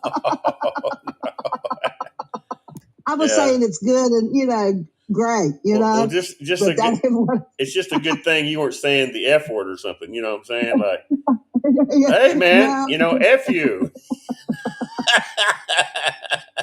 Instead, it was like up yours. That's not quite as bad. But anyway, and I was wondering why I get that funny look and then a grin. They had to say, because I'm smiling, because I'm a pretty happy person most of the time. You're innocent. They don't have a clue what's going on. Yeah, they just know she's a spy. She's definitely a spy. It is not intent. It's not with intent. That's for sure. When Gaddafi saw you, he looked right through you. He's going, she ain't fooling me now. She's not innocent. She's a spy. we're not gonna agree with any, whatever it is, agreements. And so right Yeah, after that, you get on the airplane, and then they know that you're a spy, and they decide that now they're going to bomb the place, and it's all because of you. well, How do you feel about that? I can tell you that it set everybody on edge, and it made them, go real hard into what their faith was. That's another thing that that. But the a lot of the bombing over in that area is Yeah. that they'll pull an old car. And I'm just going to tell you, and they'll put it on the news, but they'll pull a bunch of junk all together. And this is how the news is kind of like, playing into their game. Yeah. But they'll throw the motif cocktail, which is a rag, a glass bottle with a rag in it full of gasoline, and light it up. Yeah. And it looks like a big explosion or whatever. But after they videotape it and everything, you can drive the car off. Oh wow. It just looks bad. It looks burnt and bad. But, I've seen a lot of that where they would put it at the different places to, make it look like they were displaying, war things. Okay, So, let me ask you something. Okay, uh, I got somebody here on text asking. Obviously, she's heard you say some things about finding a Liberty Bell in your backyard a few years oh, I ago. did. Yeah, I have a bell in my backyard, in my shed. And she says that you prophesied over her Liberty Bells. I did. I don't Yeah, remember that. that was in 2013, Randy. 2013. There's that 13 again. Really? Now, Yeah. let me tell you My something. Hang on. daddy, I didn't. My daddy died in September the 3rd, 2012, Yeah. and I found you right in that time frame of after he passed away. Oh. Because I was like, I said, God, you got to have somebody real out here. Is there anybody real? So I became your daddy. I became kind of. I'm not really your daddy, of course. We know that, but I became your daddy's replacement for a little bit. Oh my gosh, that is sweet. Thank you, Jesus. All right, now that we got past that, let's move on to something really important. No, that's important. I'm just kidding. Thank you for saying that. That's sweet. Yeah, that was in 2013. Okay. Because our 2012 is after it was like I started talking to you. I think in towards the end of September, and 2012 went into 2013, and on January the 18th of 2013 is when my brain stopped screaming. Oh my gosh! Wow. And I did, and I called you on that next Monday saying, "Hey, because I had to talk to you to find out if my cheese and crackers had totally separated or if you flipped your they're wig together." And I'm saying, because I was like, either I'm crazy or I just got healed. Right. In other words, you're delusional. You're either I had to use you for a sanity. I had to use you a lot, Randy. I used you for a sanity test. Oh, I get used for a lot of things. You'd be surprised. It's amazing. And when you said that I was like the woman that touched the hem of Jesus, I knew that. Woo! I'm not crazy, baby. It's for real. I just got some. Yeah, that or Chandler's crazy, one or the other. So we know that wasn't true on that one. That was awesome. That's really cool, man. That really is cool. Yeah. Let me tell you who Ann brought that up from where she said she's from. Ann from. And that was July 13th. That was July 2013 on the 4th. I rang the bell. That was Anya from Maine who brought that up. Anya from Maine brought that up. I didn't know that she knew that about you. So obviously she's been listening to you before. Awesome. That's really cool. Thank you, Anya, for that. That is sweet. We're East Coast girls. I'm in Virginia. Okay. And cool. She's on Maine. She's at the top end. I'm about middle way. All right. Middle. Okay. Down below DC, about an hour and a half. Okay, so I'm guessing that since you're talking to me from the Zoom uh, platform, and they're hearing you on, I guess they're able to hear you on YouTube right now. I don't have that. I don't even know how that works because I don't have you connect. I don't have Zoom connected to Restream, so it must be the audio coming back, looping in. Anyway, I'm trying to figure out stuff.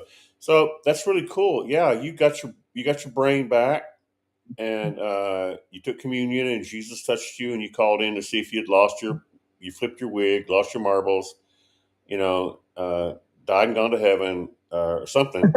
And come to find out, you had not either one of those things. You just got healed. God just healed Right. you, and it had nothing to do with me. I didn't do anything. It's you and Jesus alone. That's which is awesome. Sometimes we can I pray. know, I know, because see, without the faith without hearing, Okay. your ears are shaped like a mother's womb, Oh God, that image is kind of and like what? faith Yeah. without hearing, Mhm. you cannot have faith without hearing. Okay. So the ears, I found this out this week, or last couple of weeks. Your the shape of your ears of your inner side is the same thing as a womb. Oh really? It's the looking, yeah. So Wow. when God said, so that's a I guess that's a portal to the human, Oh my gosh. Awesome. because that's where things are birthed, and no one can. What does it say? Faith Works without is hearing, you can't have faith, right. or something like that, Yeah, isn't yeah, it? yeah. Something like that. Yeah. Mhm. Yeah. So, what you're putting in your ears matters too. It's Right. not all about just eating and looking, and now you're hearing. I mean, all of this is all starting to come together. Like a lot of truth is just pouring out everywhere. That if you knew your Bible, you could reference it and go, "Oh my, what an expansion of that perception Yeah. of how great God is in His creating." Right. You know. Yeah. Yeah, that's pretty awesome. I mean, I don't understand everything. I don't understand much actually. I'm kind of learning. Well, neither do I, but I was like, wow, because I know that, when people are telling you something or talking to you, it matters how you hear, and how you when you receive it, how it goes in and what it grows, you know. Yeah. So those things kind of, I'm starting to see why things, why yes is yes and no is no. I'm just starting to learn the difference between yes and no, Randy. That's all. That's why your mama had such a hard time with you. Oh yeah, yeah. We were at the hospital the other week, and the nurse came in and she goes, "Which one is your good bad child?" And she turned her. She goes, "Oh, I'm scared to say that." And I said, "Go ahead, Mama. Tell her which one it is." And the lady was encouraging her, so she looked over at me and like, "You're the bad kid." My Yeah. brother and my sister started snickering, and she goes, "Which one's the good one?" So she looked over at Laura as the good kid, and David, he's the golden child, so he's the only boy, and he was firstborn. So I'm the Uh, bad kid. you didn't have a chance, man. That is not your fault either. You are not to blame for that. Yeah. So yeah, she said she had a hard time for me from the very beginning. She found me outside playing with a snake when I wasn't even supposed to be outside. Right. Much less having a snake. And it's kind of like me when my mom caught me climbing a windmill when I was still in my diapers. She said I'd climbed the windmill. They were scared to death. They didn't know how to. They didn't know how to like stop me because I was climbing. I was way up there. Like I'm climbing the windmill. This is back in the old days and back in the 50s. And so I got my diaper on, and I'm climbing the windmill and it's cold outside. And they couldn't figure out where I was, so they're looking around. Where is he? Because I'm way up, so they're looking over the ground. They can't see me. Usually, I'd be under the milk cow trying to milk. They said I tried to milk cows all the time in my diaper. I'd sneak out the back door. I did that a lot. They said, but so here this time and they're going like they're trying to figure out how they're going to. Because if they got my attention and they said, "Oh, mommy," and then I reached out to grab them, I'd be falling like 40 foot. So They said they were freaking out on how are we going to get him down from there without him deciding to jump in our arms at 20 feet high, or 15 feet, whatever it was. So they said it was quite a deal, and I was always doing stuff like that. So me and you, I think we're the same. We get the same somebody. I don't know what we get the same of. We get the same something. Yeah. How many times you been run over, Randy? Twice. Me too. Just was checking. There you go. Testing, testing. Yes, I can hear you. Yeah. Yeah, I got ran over by. I actually got ran over by a tractor, a big John Deere 4010 or 4020. I can't remember which one it is. The big ones. The ones. The tires are like 5 feet high. They're big. Uh-huh. Yeah, I got ran over by one of those, and then got put me in the hospital. Popped my hip out of joint, cut me up a little bit because the I was planting wheat, and the wheat drill ran over me. That was quite a trip. And by the way, this is all documented. I got medical records and testimonies from people that this and plus the really great part of the testimony is that it planted everywhere it went. It planted stuff, right? So when all that stuff began to grow up, you could see exactly where the tractor went in circles because it planted in circles.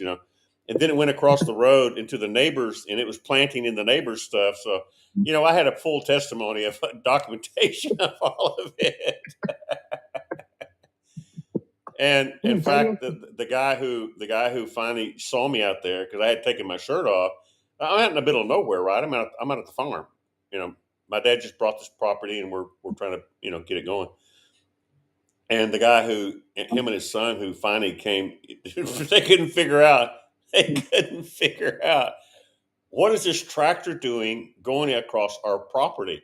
It had a metal fence, and the tractor didn't know. I wasn't driving it, right? I wasn't in the tractor. The tractor just ran over me. And it decided to do its own thing. So it's driving out and crosses the road and gets into their fence, grabs their fence, right? The tractor and it's pulling that metal fence, wherever it's going. And they're hearing all this noise, and they're up there at the house working on their car or something, and they see this tractor going out. That looks like Chandler's tractor. What the heck is he doing, planting stuff in our? Well, the problem is I wasn't in the tractor. The tractor was doing it all by itself. So they jumped up and they ran and they stopped the tractor, and then they're looking around, going like, the tractor was empty, right? It had nobody in it. There was nobody in the tractor. They're going like, this is highly unlikely that this. So this is unusual, a little bit, And so they're looking around like, and I'm over there waving my shirt because I'm about, a quarter of a mile away from them, maybe not quite that far, about a couple hundred yards, and I'm waving my shirt, and they see me, they're going like, so they're trying to figure this thing out, like how in the heck did this happen, and what are you doing over here? And so they came over there and got me, and they're looking at me. The old man's looking at me, Mister Walt, I think what his name was. Anyway, Milton and his daddy, they were friends of ours. They were neighbors, our farmers, and they're going like, "What happened?" I said, "Man, the tractor. What did it look like? My bleeding, my hip was popped out of joint. You could see my hip popped out of my. And I'm sitting there going like, yeah, man, I don't know. The tractor just kind of, and yeah. So they called the ambulance, and my daddy thought I had been killed. He literally thought I'd been killed. And because that's what he told me later. He said, they told me like you were dead or something. He said, the tractor ran over you. I said, yeah, but I'm not dead, Dad. I'm still alive. And so they called the ambulance and the police. And my poor daddy comes, he just like freaking out over the whole thing, and he didn't know what's going on. How in the heck did you get out of the tractor and the tractor run over you and keep going and plowing and planting, wheat, or I think it was rye actually, planting rye for about half an hour, going in circles by itself, and then went off across into Milton Lee's. I said, Dad, hey, stuff happens. And so it's kind of like, but not like that, Chandler. And I think he decided right then I was surely not one of his kids for sure. My mother must have been messing around with the milkman or something, because I just got saved. By the way, I've been born again for a few months, and I was a wild man to say the least. And so all that mixed together, they thought that I was like, our poor son has just flipped out completely, and I'm sure it looked like it, uh, but anyway, so and then I go to the hospital, and here's the crazy. It gets crazier. I go to the hospital, right? I'm in the hospital. So my crazy fanatical witnessing friends found out I was in the hospital, and they're going to say, "We can't have none of this. We got to go get him out of this hospital." So my parents are there, very dignified Baptists, and I got my Holy Ghost tongue talking, intercessor friends coming up to the hospital and Shandara Binde Kraka, I command Red Shannon to be healed, and they don't care who's around, and I mean Right. it just went from bad to worse. And the whole hospital's going like, we got to get rid of him. Some people always trying to get rid of me. We got to get rid of this guy. He's just bringing trouble on us. And I'm going, hey, I didn't have anything to do with it, man. I didn't tell him to come do all that. I just wanted some prayer. And it just went, and the whole thing just went crazy. And And literally, that I'm not and that's exaggerating. what and that's when you came out of the Baptist closet. And I think Arafat was there to visit me too. I think he came in. He was younger then. Not really. I'm just kidding about that part. But Yeah. it was pretty wild, man. And that whole experience was crazy. And so I label that as since I talked about Jacob tonight, I can go ahead and bring this up, that I wrestled with an angel. And it was just a big green angel, as yeah, like a green The Martian, agricultural angel. yeah, John Deere. He's a John Deere angel. His name was John, and his last name was Deere. So anyway, That's funny. yeah, Yeah. and it's all true too. I promise. Yeah, you can't make it up. I'm I leaving out the said gory details. I can't tell my story. Nobody will believe me. Right. That's why we talk about those things on here. That's what this whole network is about. Is get the stuff out, get it in the open. It's all going to be fine. Now, when people call into the show, they're thinking we got to call into this prophet because he's very serious and he never really acts up, and then they find out I don't know, man, how can anybody listen to this guy? But Well, I call you Bob, bottom of the barrel. You reach real deep to find those lost ones. yes, yeah, truly, like Jesus said when Because I was at the bottom, boy. I was like, I had hit rock bottom, and if I can't get up, from this place, I can't go no further from this place. That's when you show up. exactly, that's But the hello. the really cool thing about that is, where I relate to that is Jesus said to the hierarchy of religious people who are really holy, he told them, he says, I love this part about Jesus, man. I love this part of Jesus. He's talking to them, right? These guys are dressed up with the finest clothes. They got all the priestly stuff on. They're the people everybody stops and doesn't say anything when they walk by because they highly regard them. And Jesus is going, I love this, man. Jesus goes, yeah, and the whores and the prostitutes are going to enter into the kingdom of heaven for you guys do. And they're going like, what did he just say? Did he just say that Angie and Randy are going to enter the kingdom of heaven before us? I don't think so. No, not Angie and Randy. No, no way. Huh? I got my foot in the door anyway, buddy. Yeah, so it's kind of like that's kind of like my story overall. It's like it doesn't matter what I do, I can't seem to get it right as far as being the dignified person. My mama, bless her heart, and she was. I wish I could make her happy, but on that particular, I made her happy on other things, but I could just never really be. I never fit into anything. I'm not supposed to cry at my grandfather's funeral, and she was just trying to, help me grow up and be a man because most of my kinfolk were politicians and preachers, so I can't be like this if I'm going to be a politician, number one, or if I'm going to be a preacher or a pastor, or a city official. You can't act like this in front of the public, Randy. I'm going like, Mom, my grandpa just died, and so she was just truly trying to, help me be a good boy, and I never could, even though I tried, and I tried really hard. I tried to fit into it, and I wanted to be like that. I wanted to be seriously, but I just couldn't. It seemed like every time I tried, it all got messed up. The harder I tried, Right? the more it all fell apart. Yeah, So I just couldn't I fit can in. relate to that. Yeah, exactly. exactly. And so so I think Jesus just when he picked Peter, James, and John, the Thunder Boys, and and all the rest of them, the tax collector, that one that really messed him up, the tax collector. And then all the other people, the whores and the prostitutes following him around. They're going like, this guy's like how can this be the Messiah? He's got whores following him. Like, wonder what he's got going on the side over there when we ain't looking. Like, Right. they couldn't figure out, why would why would a whores and prostitutes and Randy and Angie type people be following him? He's got to be a lunatic. And so, there's got to be something wrong with him because they just couldn't relate to him in that part of him. He Right. just loved everybody, and he even wanted them to be right. He was very concerned about them too. It wasn't just people like us. It was him, and it was them. Well, I think he was really trying to, hit that religious spirit that that when you think that you're holy and you're right and you're in that stance and you got the word that can prove it, based on the word only without the spirit of truth moving through it, Yeah, it don't work. yeah. Let's don't get serious. Don't get serious on me. Stop that. Okay, so I'm in a mood. I'm in a mood right now, so I'm going to stay in this mood.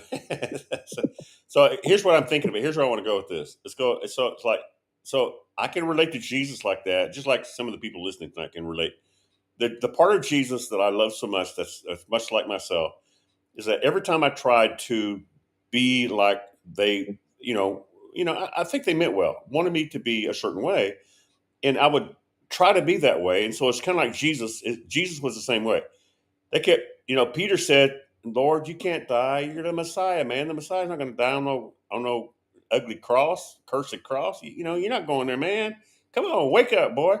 Wake up, master. That's disaster. That ain't a master. That's disaster. And so everybody was trying to tell him, what he could and couldn't do. And because they didn't understand what was really going on, and so every time I don't think Jesus really ever tried to, but like let's say that all the disciples that okay, we just told him, why do you keep talking bad about the very people that you need favor with, the religious leaders? And Jesus would kept thinking, well, you guys don't understand it now, you will later, but they're all going to pass away. We're not even going to need them anymore. So that's why I'm not sucking up to all of them. And so what he did was, so the disciples go, I think we talked him into it now. I think he'll be the next time we get around those religious leaders, those people who run everything, he'll be different now. I think he's got the message. He understands we need them and blah blah blah. And so sure enough, here they come, right? Here they come, the religious leaders. And the first thing, Jesus is kind of they think, okay, look at him, he's being cool, he's being calm. I think he's gonna join in and try to be their friends. And then all of a sudden, it's just like he gets this look in his eye, Jesus does, and he looks at them and these beautiful dressed people, and he goes, "You are," and they're thinking, "Here he is. He's going to prophesy something great to them. They're going to be, yeah, he's going to be part of his kingdom." You are, Jesus says, a bunch of snakes, a bunch of Right, vipers. vipers, You're a vipers. I bunch of tell you, you're vipers.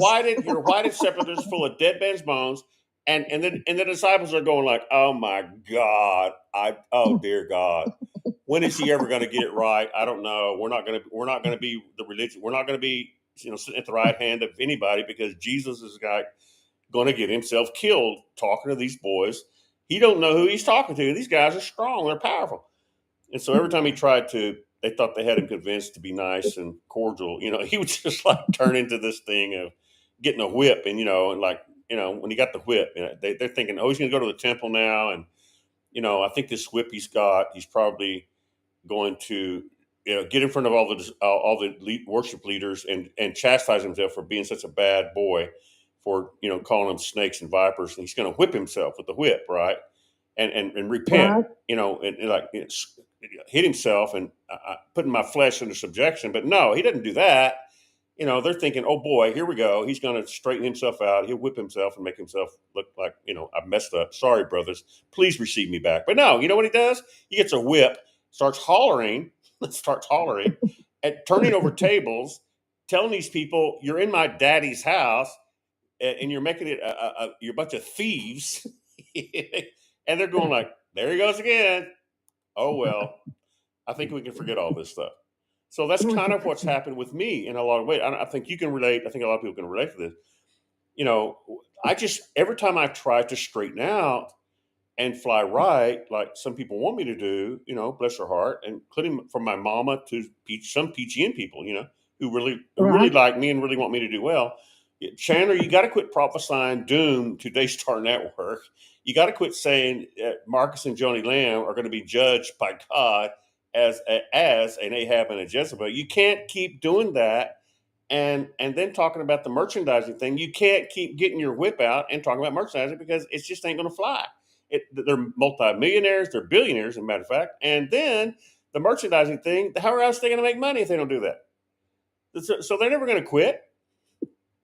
And so I'm telling those people now, I said, what do you think now, honey? What do you think now? What are you thinking now?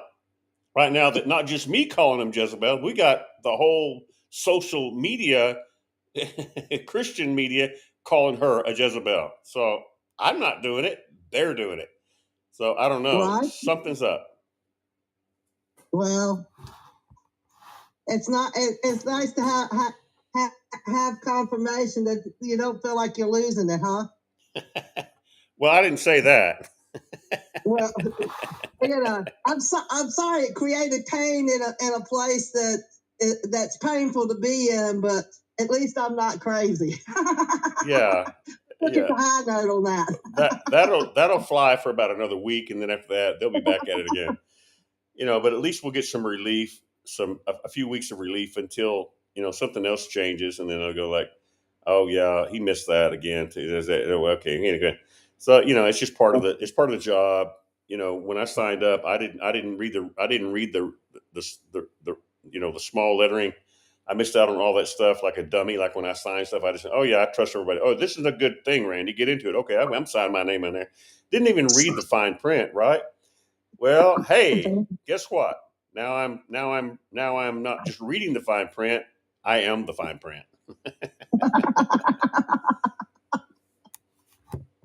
That there's a reward for you somewhere. I just don't know. I don't know You where it's might not at. be Yeah. able to cash it in until you get to the other side, buddy. Just Yeah. it's all about getting to the other side. Yeah. Well, in all seriousness on that one, the truth is that my opinion is that I just want to be right in the middle of everything when the Antichrist shows up and the two witnesses and those brothers, and I'm over there handing them their banners, or whatever it is going to be.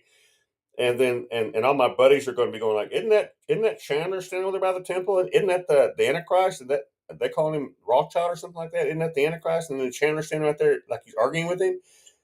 I think it is. Let's get a closer look at this. CNN, and Fox, and maybe Daystar. Maybe if Daystar's still around, like, oh my God, I think that. Let's get a closer touch of that, Jim. Can you get a closer? Can you move in on that particular face? We think we know who that guy is. Oh, that's Randy Chandler, that kook that said he was going to be here. Oh no, this. Oh my God, no. It's amazing. It's amazing where the fruit cakes show up. Yeah, where all the fruit is exactly. Yeah. So I don't know. That's Anyway, right.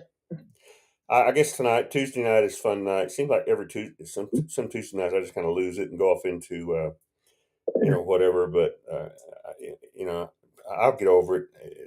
Maybe nobody's listening. Hopefully, it prepares you. It prepares you for the serious moments. You gotta have the funny side too. okay, this is Can't funny. all be Okay, good. serious. I'm glad somebody thinks it's funny. Yeah, Uh-huh. yeah. Oh, So I think it's hilarious. I it mean, is. don't get me wrong. I do try to be very serious and do everything right. It just doesn't work out. You know, I go to a fine restaurant and just by no trying or whatever, something's going to happen. I just don't know what and cause attention. It just does. If I just knock over my glass water or something, it's just Or crazy. or you sit in the booth that the President Trump's supposed to be sitting in. You're sitting there going like, ma'am, this is I mean, not there's yours. This is for President Trump. Did you not know President Trump's coming? You know President Trump's coming, don't you? That's why you're here. And you're crazy. You got to get out now. No. This you said seat 13. This is no. This is 31, ma'am, not 13. You're looking at it upside down. Oh God. Okay, sorry. Yeah, I'm good at transposing numbers too. So you got me. I'm pegged. There you go. We tagged you. All right, so that's kind of what. So that's all right. That's all right. Yeah. So tonight's kind of like fun night, I guess. I don't know. I wouldn't have ever said that, but maybe I should get off now before I get really wild and crazy. But Yeah, it's a fun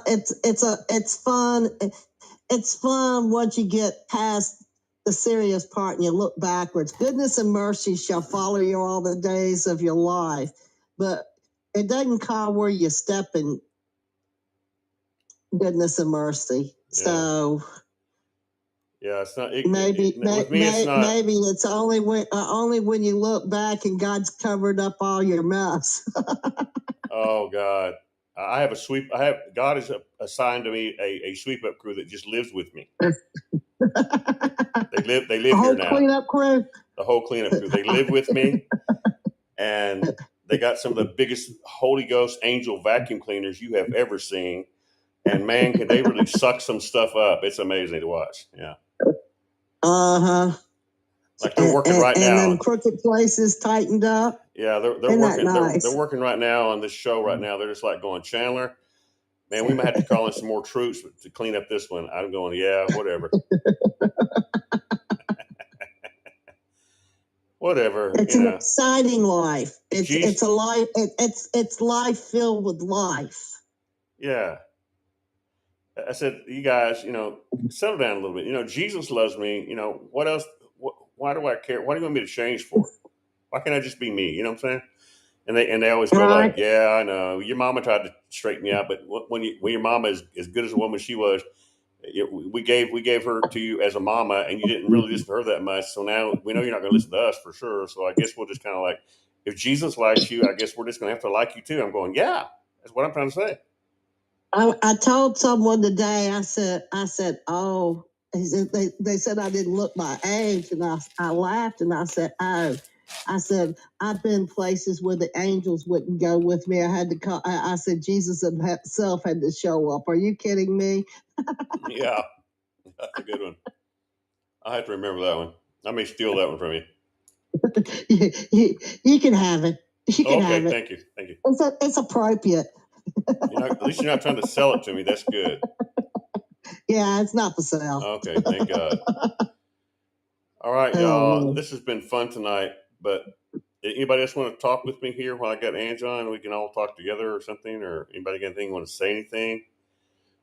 Just don't get me laughing because, I don't know. Surely to God, we're not going to go from the frying pan into the fire. I hope, but who knows? Who cares? But the joy of the Lord is your strength. Okay, somebody's asking me. Hang on. Laughter is good medicine. So don't tell me I'm not going to laugh at you, Randy. Okay, here we go. Randy, Anya from Maine, which mentioned something about you a moment ago, says, Randy, what is with the number 13? I was born on the 13th. Oh my gosh. And my house number is 13. No way. Oh, wow. Okay. So this is Anya from Maine. Well, Anya, what the deal is with 13? See, she's going to wish she had never asked me that because I'm going to go off on this long rant for a long time talking about it because it's so awesome. But number 13, Anya from Maine, is, in about 2000 and, well, anyway, 2 years before 2013, what is that, 2011, God spoke to me and he said, in October the 13th, 2023 is going to be the beginning of the crash of the system. And so that was 2 years in advance, right? I came on PGN and I told people, I said, I have a date. I didn't tell anybody what the date was. Nobody. I did document it in one sense, but it was kind of done in a private section, but yet I documented it properly. So I documented that date. And so October the 13th was the day he told me that, things were going to begin to fall apart, basically. 2 years in advance. So when it came to October the 13th, 2023, what happened before that? About 6 days before that, the war in Israel started, which now has become totally gone off the charts. Totally is an end time thing where I think just on that one level, and I get many of them, just on that one level, period. I'm gonna mute you just for a second because I'm hearing background noise. I'll unmute you here back in a minute. So so so October 13th, the number 13, that's where the number 13 came from. So when October 13th came, and then there were some other things happening that I want to get into all the details of it, but the Muslims and some Muslim leaders getting together for the first time of the Sunni and the Shiites, which was a major, major shift. It didn't last long, but they did break the ice and get together on the 12th and then the 13th, and it went on. So that's so because the war started in Israel on October the 7th, which was my birthday. October the 7th was when the war started, or when Hamas attacked Israel and killed and murdered all those people, and then the war started actually the next day. But so so October 13th came 6 days later after that. And so I started telling people on PGN, I said, watch the number 13 because it's important. I didn't know what the importance was, to be honest with you. I just said that I prophesied that or whatever. I said, watch the number 13. So, I'm going along. I give words all the time and I just go on, and I'm not paying attention to the 13s. And one night, Jeff from Colorado texted me. He said, Randy, he said, Israel was just struck by Iran. You know what the date was? I'm going like, yeah, the 13th. He went, yeah, the 13th. Didn't you say the 13th would be a big number? I went, oh my gosh. I'm kind of like going like, I told him to watch the 13s, and he was watching the 13s, and he had to tell me, so that was a big thing. And so Donald Trump got shot on the 13th. The guy who shot him, the house numbers added the 13, and then it goes on, and then 13 this and 13 that, and all kind of 13s going on. The people that just the latest big one that took over in the Middle East that has number 13 to it is that the terrorist group that took over Syria in a few days. Normally, any other time, it would have taken years, if then. They tried many times to overtake Syria, and months later, sometimes a year or two later, they were destroyed. The people who tried to take Syria down, right? A big thing, a really big thing. Well, these guys did it in a few days, shocked the whole globe. Who knows anything about it? And guess what their logo is? I sent this picture out to some people. It was 13. And so there are many, many 13s. There's a lot more 13s than that. I'm just, I'll get into all of them, but because I'll be boring, I think maybe. But yeah, so one of the latest ones too, to dealing with the Joni and Jonathan and Susie thing is that we've all heard the scripture in 1 Peter 4:17 that says judgment begins at the house of God, which is what I've been talking about for a long time as far as merchandising goes, right? So uh, so when you look at 1 Peter 4:17, you add those numbers up. First Peter has a one to it, and then Peter 4, and then one plus 4 plus uh, 17. You add all that together, it adds up to 13. And I kind of went, oh my God. And that whole scripture says that it's time for judgment to begin at the house of God. Time, Time. And so 13 is a lot of things. It's timing. It's, Trump, like I said, Trump got shot on the 13th. It changed his whole life. I believe it changed his whole life. I think it did. I know it did.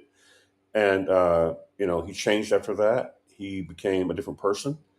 And I watched it with my own eyes, and the guy who shot him, like I said, you look it up, the guy who shot him lived at an address that adds up to 13. So, it goes on and on. And then, yeah, so it's a really big thing that, sometimes God just gives us information and I don't even always understand it. I didn't know what 13 is good, bad. It's been both. It's a good number and it's a bad number. It means rebellion for some people, 13, but also means, 13 also has many, many blessing numbers to it, blessing scriptures. God gave Moses 13 graces. Yeah, uh, she's saying justice is here, right? Justice is here. Good point. That's a really good way to say it. Anya from Maine just said, text me or uh, sent me. Hang on a second. Yeah. Okay, I got you. People text me. Okay. Yeah.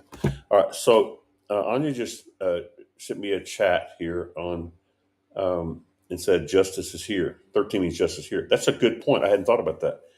That's a really good point because what we talked about earlier in the show tonight was that when you talk about judgment, people think, "Oh no, not judgment." But when you think about judgment, it depends on what side of the judgment you're on.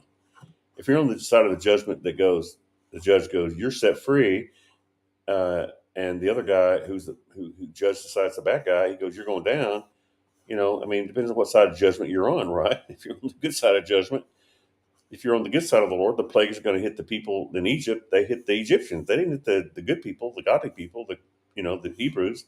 They weren't perfect by any means, but so judgment didn't come on them. It came on, judgment came on all of them, but the judgment proved that Israel was judged as His people, and the Egyptians were proved as judged as not God's people and the oppressors. And so God plagued them and didn't plague, and judged Israel as righteous to be protected, that kind of thing. So anyway, it goes on and on. But yeah, that's a good question. And hopefully I answered that good enough.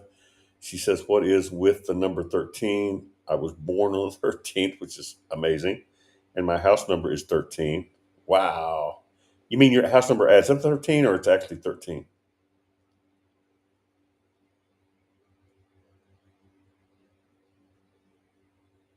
Is it like 4 plus, 1 plus, First Peter 4:17, that all adds up to 13, or is it just the number 13? Anyway, maybe she's not answering. Maybe she is. We'll see what goes on. But okay, awesome. Let's go back to anybody else got anything you want to say? I'm going to get Ange back on with a little bit more. We'll talk a little bit more, and then I'm going to move on. Call it a night. I'm kind of like, it's been great. Uh,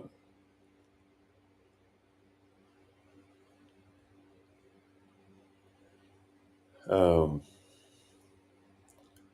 okay, is 13. So her actual address is 13. It's because some people's address, they've told me this. They said, Randy, my address adds up to 13. I think Angela Joy said that her address added up to 13. I'm going like, oh my gosh, that is amazing, man. That is amazing. So we have a lot of 13s.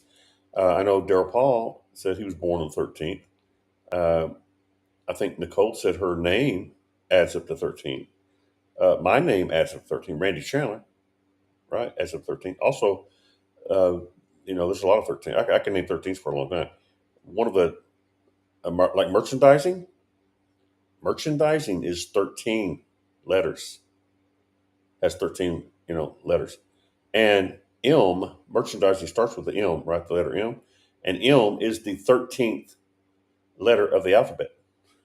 I just found that out I think last week.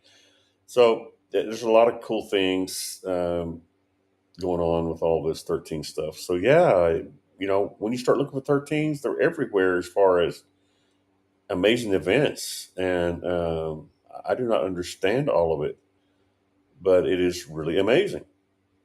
Yeah, it's really amazing. So there you go. Hope I answered that correctly. And she did confirm that her address is actually 13. Now we all know where you live. You live at 13. All right, Anya, that is amazing, girl. Thanks for sharing it. All right, let's get Ange back on here with me and see if we can get her to unmute. Can you unmute yourself, Ange?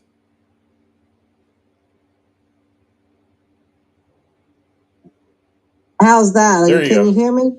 Gotcha. Yeah. Okay. Yeah, she actually lives, her address is 13, actually, literally. Isn't that awesome? That is awesome. I have a 13 story. Oh, okay.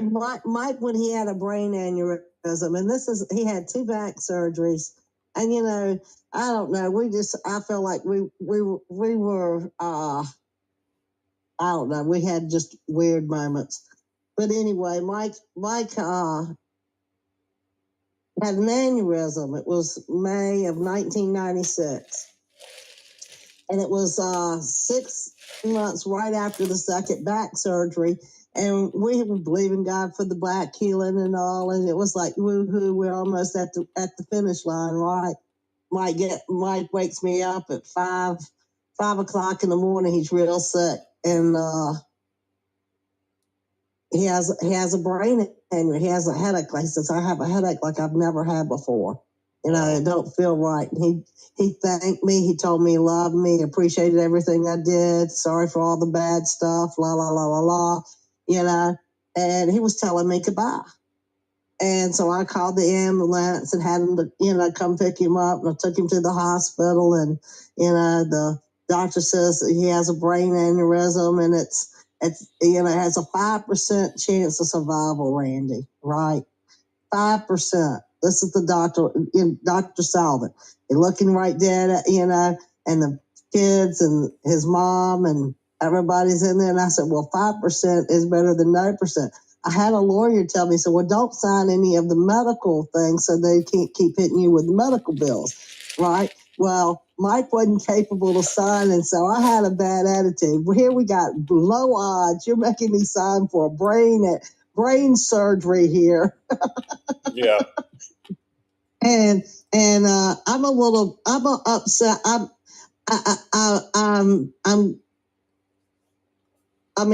We're on the edge, this is one of our edge moments. And I'm upset that, out of all I'd rather pay for the back and have to pay for the back surgery, which I already have to do anyway. But I'd much rather do that than have to pay for the brain surgery. And here I am signing this piece of paper, 5% is better than no percent, So I signed the paper and give them permission to do the surgery.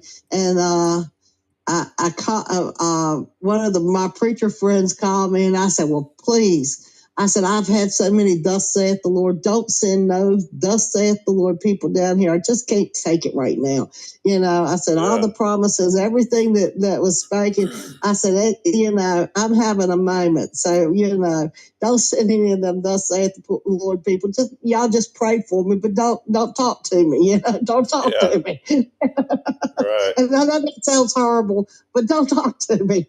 Yeah. And so the lady that came down, I forgot her name. It doesn't come to my mind, but she was very prissy, and she wore the shoes match her purse. She was just real prissy, pearly. One of the fine, refined women, like me, like me. Yeah. And I'm not a fine, refined woman. I'm borderline construction worker here. Yeah. And she comes in, she goes, I know that you didn't want to hear anyone to come down, but the Lord told me to come down and tell you, thus saith the Lord. And he said, in 13 days, I'm going to raise him up. Oh, wow. And, 13 days. And the room in his ICU room was 13. So every time I walked in his room, I had to see 13. And, on the 13th day, Mike woke up and snapped out of it. The doctor's face turned white, and he walked out of that place. Wow. That is, my God. So his room number was 13, and she gave you a word that in 13 days? Wow. God was going to raise him up. And I put praise and worship, and I even had a police escort to the hospital because Mike pulled the brain drain out, flipped the bed up, tore the hospital apart. I almost threw a nurse out the window.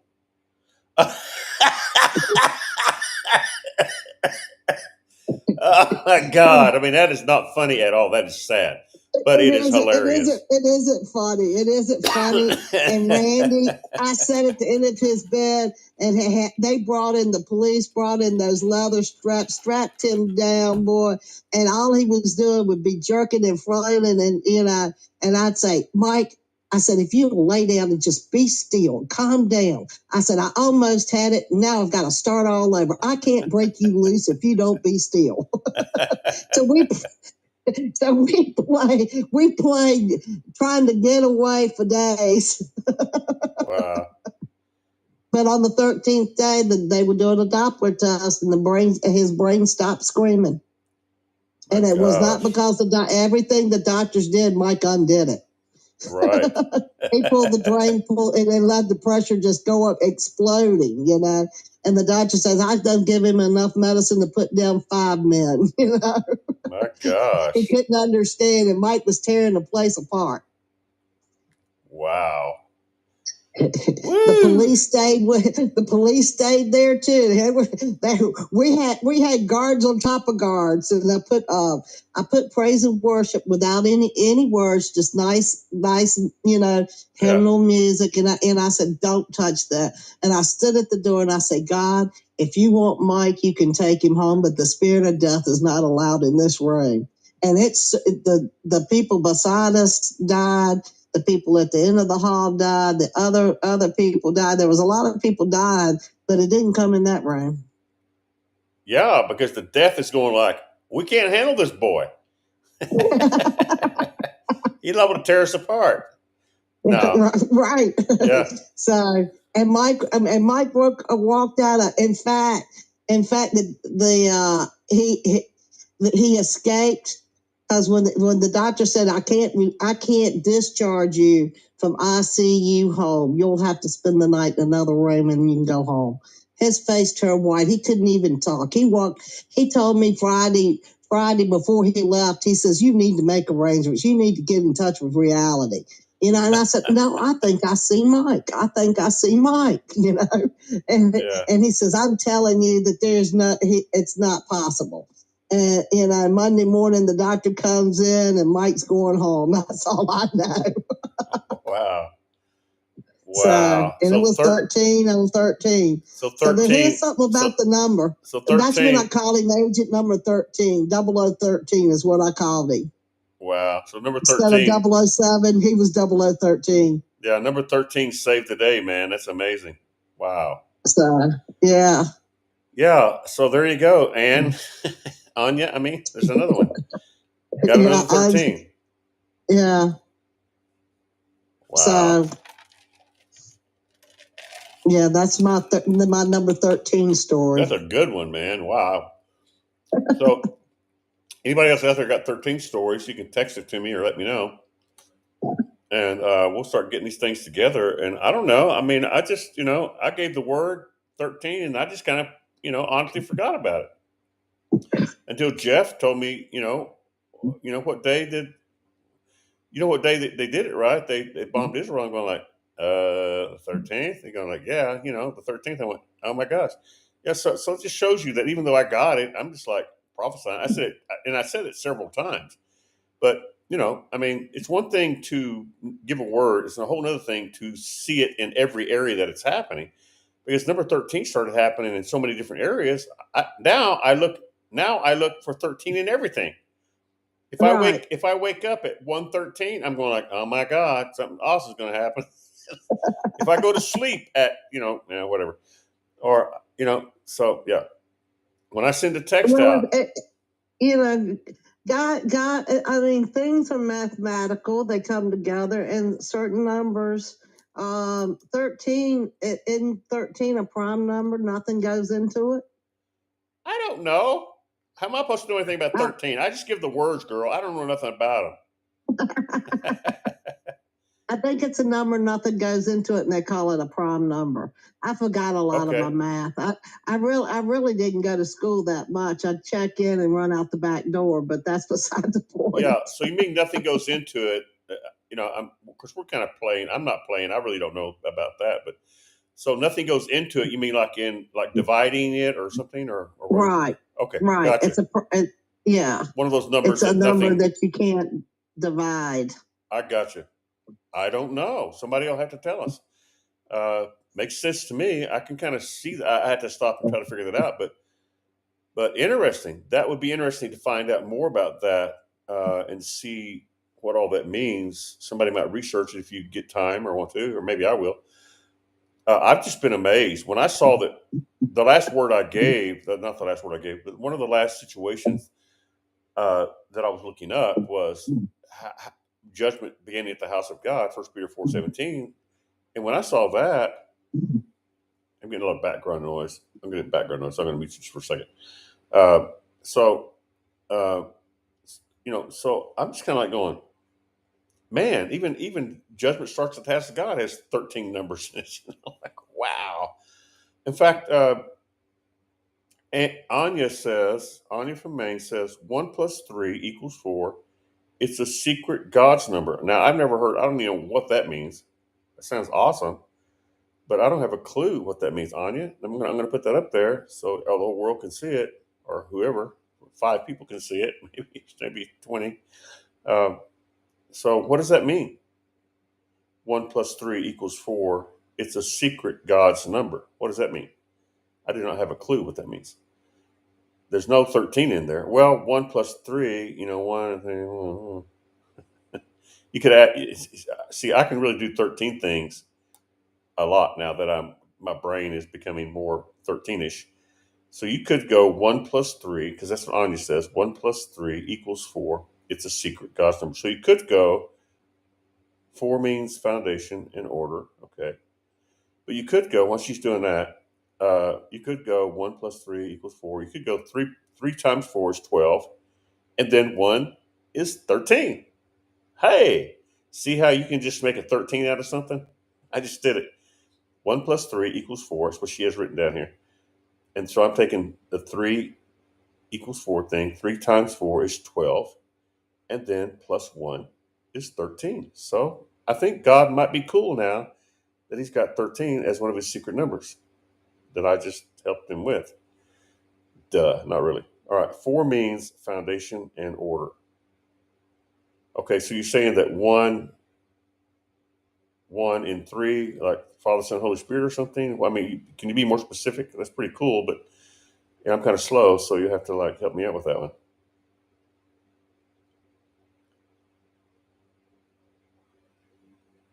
So God is one, and He's three. Is that what you're saying? I mean, that's what I'm trying to ask, I guess. Okay, as she gets us together, we will. Anybody else want to say anything tonight? You need to get your hand up, or just send me a text to unmute you or something, and I can do that. I wouldn't mind doing that if you want to do that. Um, you know, nobody's texting me, and nobody's getting their hand up, so I'm waiting for Anya to. Okay, I'm going to text that to her. Okay, what? Be more specific. Okay, can you be more specific?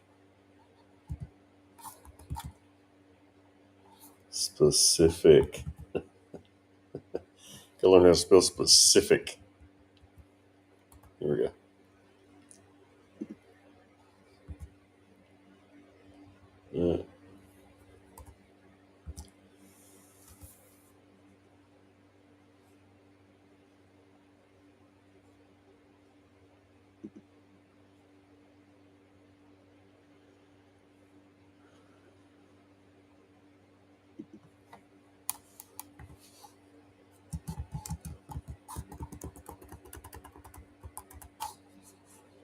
She might not know. I mean, maybe it's just it may be all that we need to know.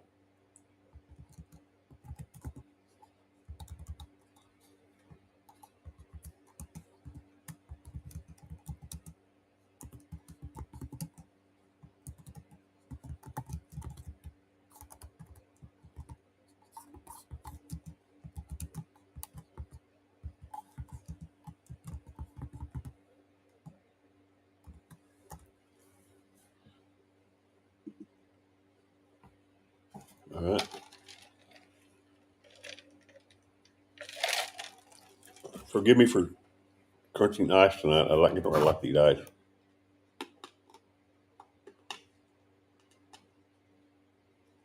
Okay, I'm asking her specifically. One is what? What does that mean? And God, does it mean God? And three for Father, Son, Holy Spirit? Question mark. That's what I'm asking her. So maybe she'll answer. Maybe she's not with. Okay, let's go ahead. Let me ask Angie to unmute again.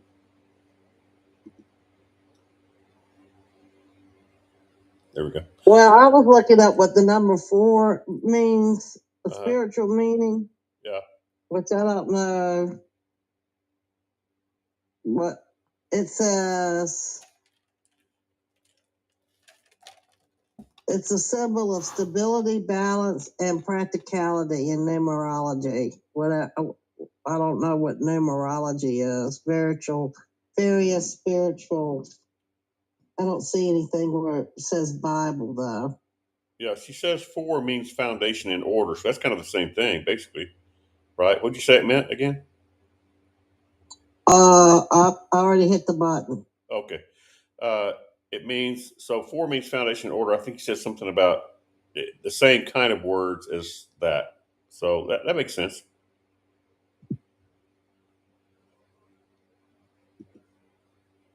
It says the biblical meaning of number 4 is a symbol of completeness and divine order.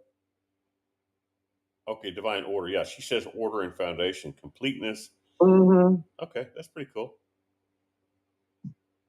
Yeah, that makes sense. I don't know. She said that. I didn't say that because I don't know anything about that. But she says 1 plus 3 equals 4. It's a secret God's number. So I don't I don't even know what she means by that. How she came up with that, or how anybody came up with that. It's cool though. I like it. Well, the biblical scholars says that it symbolizes completeness, stability, and order. One of the most prominent. I have to hit the button.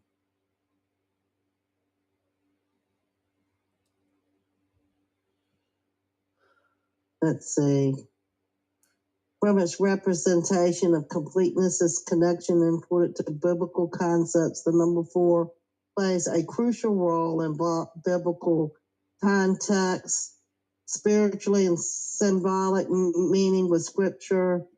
And it says the key takeaways, the number 4 holds spiritual symbolic significance in the Bible. And it testifies against for the 4 rivers of Eden, 4 winds of heaven, the 4 living creatures around God's throne. In the New Testament, the number 4 is associated with the 4 gospel accounts, Matthew, Mark, Luke, and John.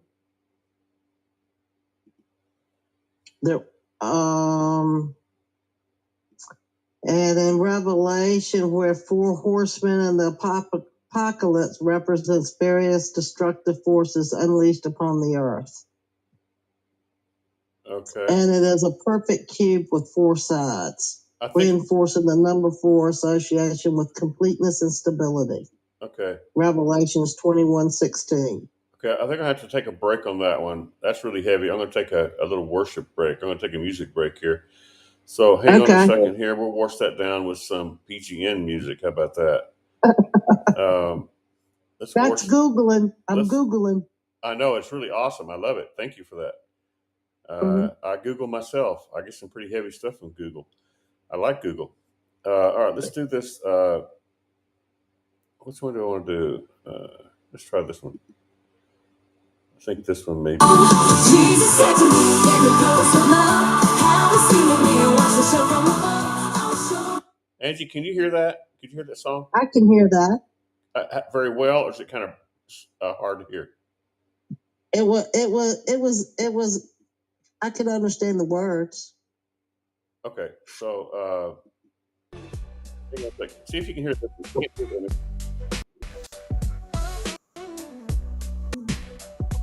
Can you hear anything on that? I hear the music, the beat. Have a seat with me and watch the show from above. I'll show you everything you need to know. Yeah, I can hear the words. Clear. You're no longer in the dark. On you is a brand new mark. Set apart unto the Lord with a brand new heart. Seated with me is the victory you can see. So Hey, get up and the walk thing in is, what you. that's not what I want to do. So, see that I have two Say different. something about the victory. Hang on a second. Yeah, I have two different. I'm going to mute you just for a second. Yeah, the victory. Thank you for that. I have two different setups here. I have Restream. It has music on it, and then I have some on my computer which has music from it. And I don't think that uh, the people on YouTube and Restream can hear this music. I'm not sure. So I'm going to play this, and if nobody can, if anybody's listening on YouTube and you can't hear this music, let me know. But I'm going to play it for our Zoom friends. We're going to watch that wonderful information Angie gave us from Google that I love. That's really cool. With this seated from above. Everything you need is alone. The places you're going to go. You're no longer in the dark. All you is a brand new heart. Set apart to the Lord with a brand new heart. See it with me is the victory. Now, my will you can't see. So get up and walk and what you now see. Seated with me in the heavenlies. Seated with me in the heavenlies. Jesus said to me, in the goodness of love, have a seat with me and watch the show from above. I'll show you everything you need to know. The places you're going to go. You're no longer in the dark. On you is a brand new heart. Set apart unto the Lord with a brand new heart. Seated with me is the victory. Now my will you can't see. So get up and walk in what you now see. Seated with me in the heavenlies. Seated with me in the heavenlies. Again, tell me what thing you leave. Love you is a brand new morning. That you do not walk and watch. You do not walk and watch. Everybody know can see. So get up and walk in what you now see. Seated with me in the heavenlies. Seated with me in the heavenlies. Go!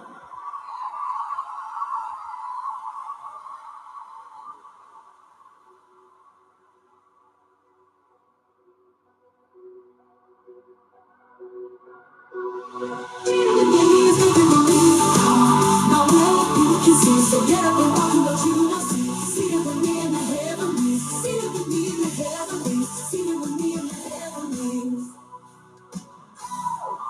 Now is a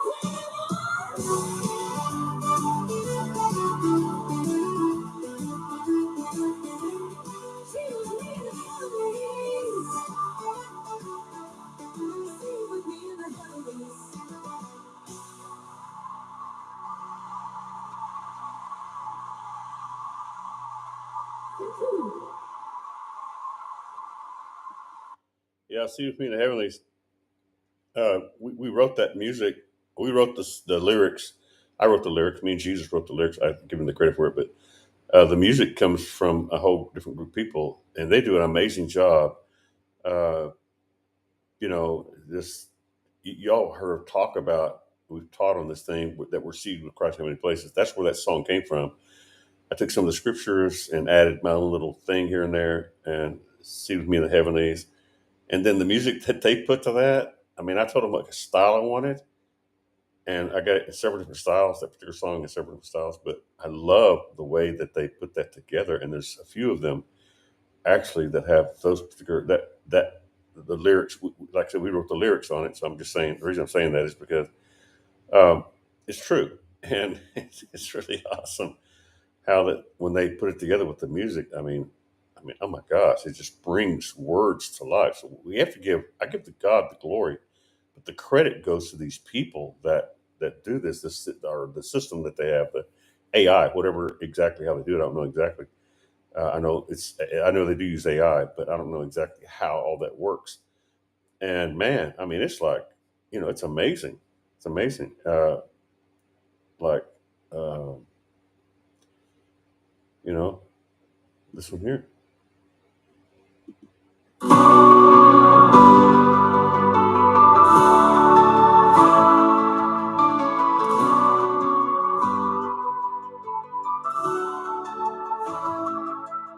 In the light of the promises made before, stand tall, my children, hear the words of your fight the battles both fierce and true. The world awaits the strength in you.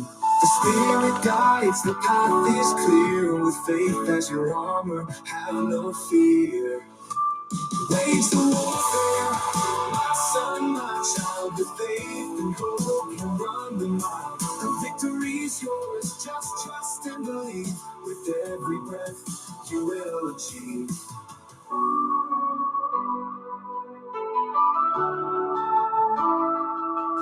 Each day a chance to rise anew. With every trial, know what to do. The prophecies echo in your heart. You'll find the courage to play your part. In every moment, take a stand. With the Lord's mercy, you'll withstand. It's the warfare, my son, my child. With faith and hope, you run the mile. The victory's yours, just trust and believe. With every breath, you will achieve.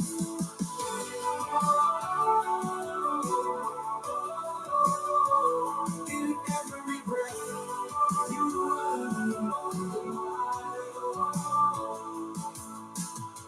In every moment, take a stand. With the Lord's mercy, you'll withstand. Wage the warfare, my son, my child. With faith and hope, you run the mile. The victory's yours, just trust and believe.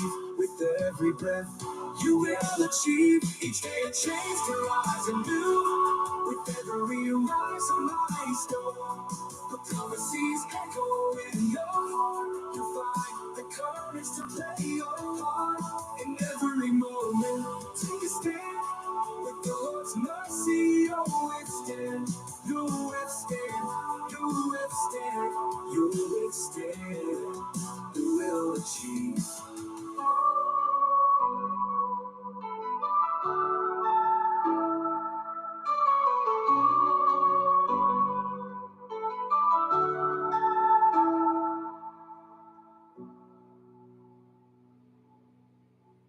Awesome. Here's another one. When you were Jesus, blood is running through your veins. You never live in house. His DNA is making you new, making a home new, because the old you has passed away. The new, a sinless soul, belongs to God, recreated in His likeness body. His spirit and blood that runs through your veins. With Jesus' blood, you're never the same.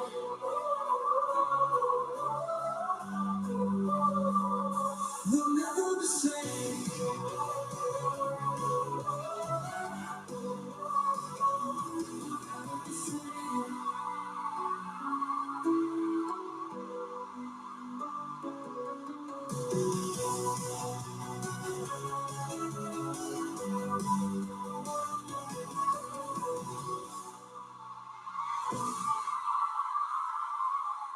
Thank you.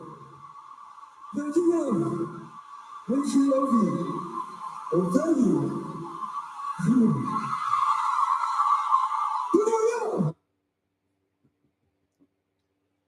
Yeah, I love it.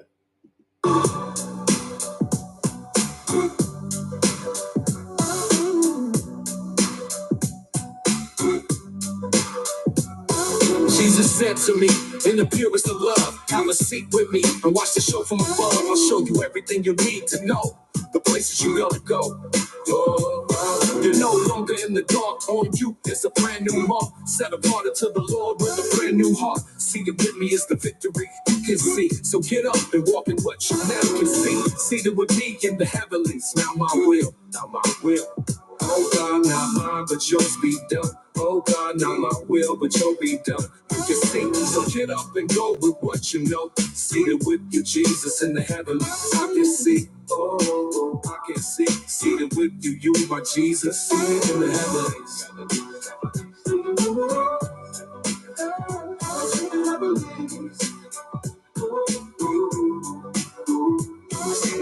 Jesus, in the heavens.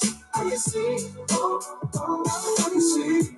Seated with you, my Jesus. Seated in the heavenlies.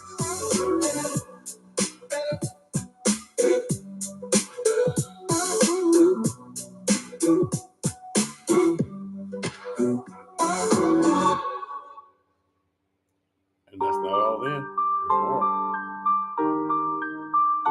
Jesus said to me in the purest of love, have a seat with me and watch the show from above.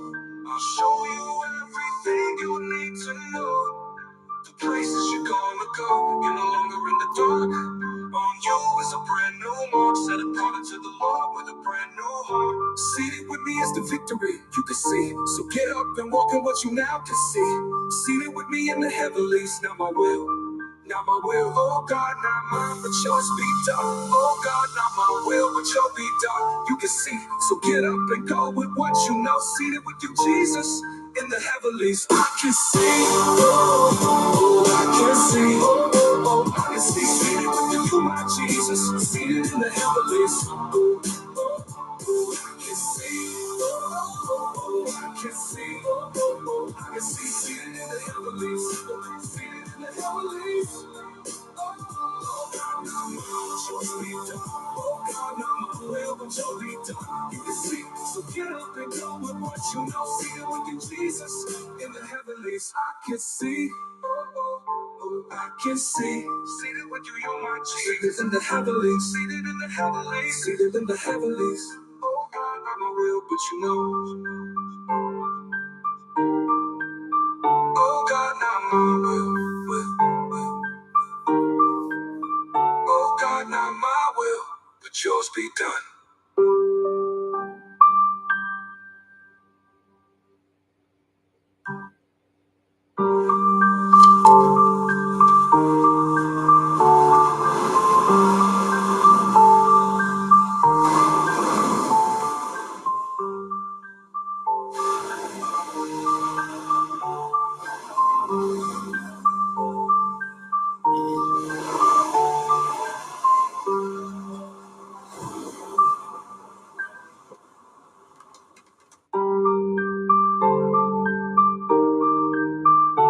Jesus said to me in the purest of love, have a seat with me and watch the show from above.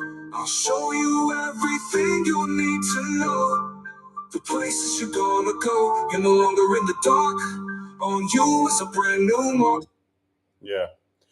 Man, when I was writing that song, it was like, the prophetic realm just kind of kicks in, and the Lord just says, prophesying through me as I'm writing the song.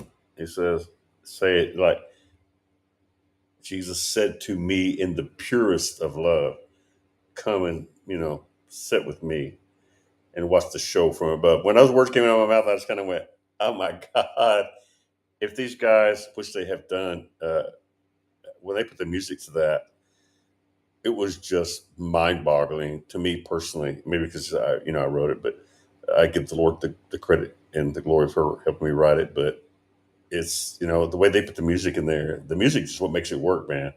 Without the music, it's just words. It could be amazing words, but when music, y'all, the reason I'm saying this is because what happened with God and Lucifer is like God had words, and of course, God's words are amazing. But when Lucifer put music to that, and they started singing it, and the angels started echoing it and singing it through the heavens, through the earth, as God was creating the trees and the bees and the whatever else He was creating.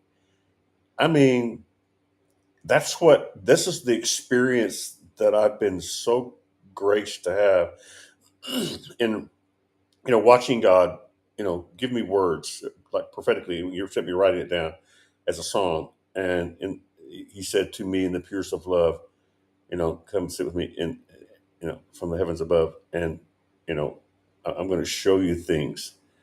You know, it's just when the whole thing. It's a teaching that we did, but at the same time, the Lord said, I'm going to give you music to put together with this to help people wash it down. That's why I told Angie, I said, we're going to wash this down with some music. And when you see how music just takes, I could see why Lucifer got arrogant. I can understand that. I mean, because these guys, when they add music to those words were just words. They were God's words. At least I thought they were prophetically spoken through me as I'm writing them down for a song. And it was like, okay, the words were cool. I thought, that's pretty awesome. From the purest of love, said to me, "Come to heavens above," and then and then all things went on, and I just writing all this stuff and I go, oh my god, that was awesome. But when they put the music to that, it just I don't know, blew me away and shocked me when it came back. I went, oh God, you are amazing, man. And it helped me understand why Lucifer, in doing this with God and creating the heavens and the earth, and him being a part of it like that was an amazing part. But God is the one who, planned it all, had it all. Lucifer just got in and added the music to it. But the music added to it was such a God idea because it took the words and just made it go kaboomba. And when Lucifer heard his own music taking God's words and God's plans and slinging it out there and it just be created, I mean, how would you feel about that? I'd be getting cocky. I already get cocky over there. What are you talking about? I'd be getting cocky. I'd be cocky Rocky for sure. So I can understand this, man. I can understand this. It's just mind boggling to watch how this stuff goes on. And yeah, so so I guess Angie just sent me a song. We are clothed in the glory of the Lord, where his presence as never before. Those are beautiful words. I'm not gonna read the whole thing, but that is awesome, girl. I don't know where you got that at, but that's really cool. Uh, that's a lot of words too, really cool. So let's talk to her about that, and let's talk about this thing. I want to talk about Angie's this thing she just sent me, also, and how amazing it is. If you've ever had words given to you and you wrote them down or whatever, and they didn't seem like much, maybe they seem like a lot, but when you put music to that, and it just like it takes the words and makes the words dance. That's all I can say.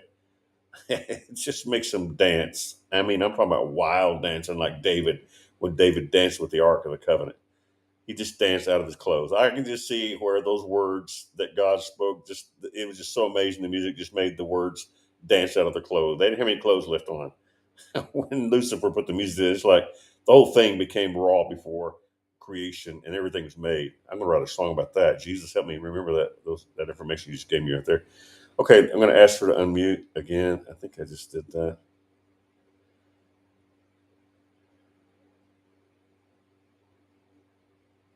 Maybe asleep. I don't know. Anybody else want to talk tonight? Anybody else want to say something? Anybody else want to just talk about anything? All right. I don't know why she's not. I asked her to unmute. Maybe she's not. She might have fallen asleep. Okay, here we go. Couldn't unmute. Oh, you can't unmute? Okay, ask to unmute. Oh, there you go. Are you there? Yeah, there we go. Can you hear me? Yeah. Yeah, I wrote that. I wrote that poem that you see there Uh-huh. after one night you and we were talking about being seated in heavenly Oh. places. Oh, really? And then, yeah, that's where that comes from. I But I love can't that. tell you what night it was because or the date to that. Usually, I can get you in the same time frame, but it was dealing with being seated in the heavenly places at the. Yeah. And it might have been after I come back from that visitation that I had. I went to heaven, and I saw on one side of the throne Right. Yes, I remember that. and then on the other side. Right. Yeah. The right hand, go right, go right. Yeah. Well, With at least you got him talking to you. Go right. He has to take me by the hand and get me. You know, I'm helpless. You know. Oh, Randy, I was so scared. I was spinning on the left hand side. I was trying to figure out how to run, hide, and everything else, and all I could do was like, I had to stop and settle myself. I was like, okay, David says, if you make your bed in hell, thou art with me. There's nowhere to hide. Yeah. And then, so I turned to the right side, and that's where I saw, I saw him, but I can't tell you what he looks like. He smiled through me, but I can't tell you, I can't tell you anything except I felt it go through me. It's kind of was really strange. So I wrote a little poem, that's all, just to put it in the paper because it was turning and turning. Yeah, I love it. It's really beautiful. Um, So, yeah, it says we're clothed in the glory of the Lord. We wear His presence as never before, all because He came and knocked on our heart's door. Never has the earth seen this before. Oh, can you feel the excitement of joy? Can you feel the glee? He is living in you and me. His love flowing so true and pure. We will never be the same, that is for sure. I am wearing His glory, wrapped in His love. Surely, when I look at me, it is easy to see His majesty. The angels cry out, "What a great mystery to be a being, to be so covered, wrapped on all He is, and full of endless possibilities." God, you are so holy, face so bright. As I gaze you, as I gaze, you give me sight. How could I ever been affright? Oh, your beauty and might, your glory allowing me to be a partaker of your love story. Thank you for never fleeting, always greeting, ever completing, and now seating. I love that. Oh, to be clothed and bestowed, you and I forever hold your love. Never, okay. Oh, to be clothed and bestowed, you and I forever hold. Your love is better than silver and gold. You're gonna have to let me make a song out of that one. you can have it. I mean, I don't want it personally, but I mean, it's your Oh yeah, song. you got PGN. It's a PGN moment. I wouldn't have it if it wasn't for PGN. I wouldn't have made it. I wouldn't have made it to that depth of revelation. That Awesome. it's him that makes me beauty. It gives me beauty. It's Yeah. him that gives me life. It's him that gives me the joy. It's him that gives how Okay. him pouring into something makes everything right. Okay. So let's go here. Let me put it on my. I'm going to copy and paste that and put it on my notes, and then we'll try to do something to. Hang on a second. Paste. Okay, there. I got it. And I will work on that. I've got so much to work on right now. It may take me a little bit, but I've got too much going on right now. But I want to jump on that. Those songs. I've got some. There's so much I got going on. Y'all pray for me, would you?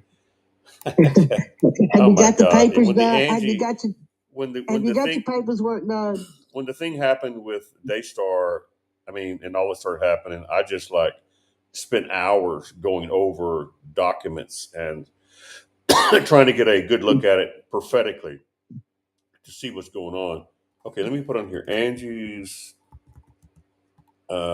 song. And so I'm going to name it. Okay, so I got that.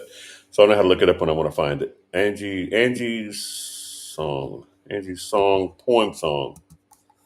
P O. Okay, POEM poem song. All right, awesome, man. I'm going to do that, and when God gives me the time to do it, hopefully soon. I'm trying to get more music up. I have a lot of things. I'm putting together a thing. I'm going to have, believe it or not, I know it sounds crazy, but I'm going to have around 1,000 songs because of what I'm doing is I say thank you Jesus for your glory, but we are putting together a thing I don't want to give too much away because I don't want to. We have a lot of different people listen to us. Somebody might try to take it and make some money off of it. So I'm not going to say too much about it. That's how much I think of this. We're gonna have about 1,000 songs. I know it sounds crazy, but it is. Anyway, I can't even say anything more than that. But just trust me, it's a big thing. It's a production, and so pray for me that I'll be able to get it in pieces. If I get it in pieces, I'll bring it to you. But because but we will have, it's going to be amazing. Anyway, thank you, Jesus, and give him all the glory. All right.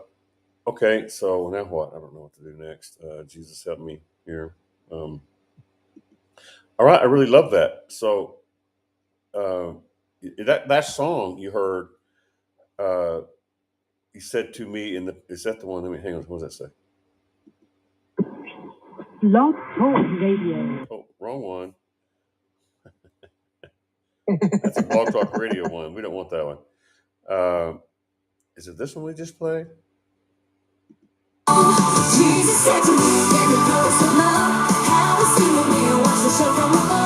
Okay, this one we wrote this one and wrote the whole song. I say we, the Lord and I. And this one is a whole different group singing it, but it's the same song as the other one. He said to me, in the purest of love, be seated with me in the heavens above. And I'm going to show you, uh, things from a whole different perspective. The theme of it is, with the teaching that we did, is when you realize that your spirit man is seated with him, seated, not visiting, not, hey man, what's going on? I just came to see what you're doing. No, you're seated with him in heavenly places.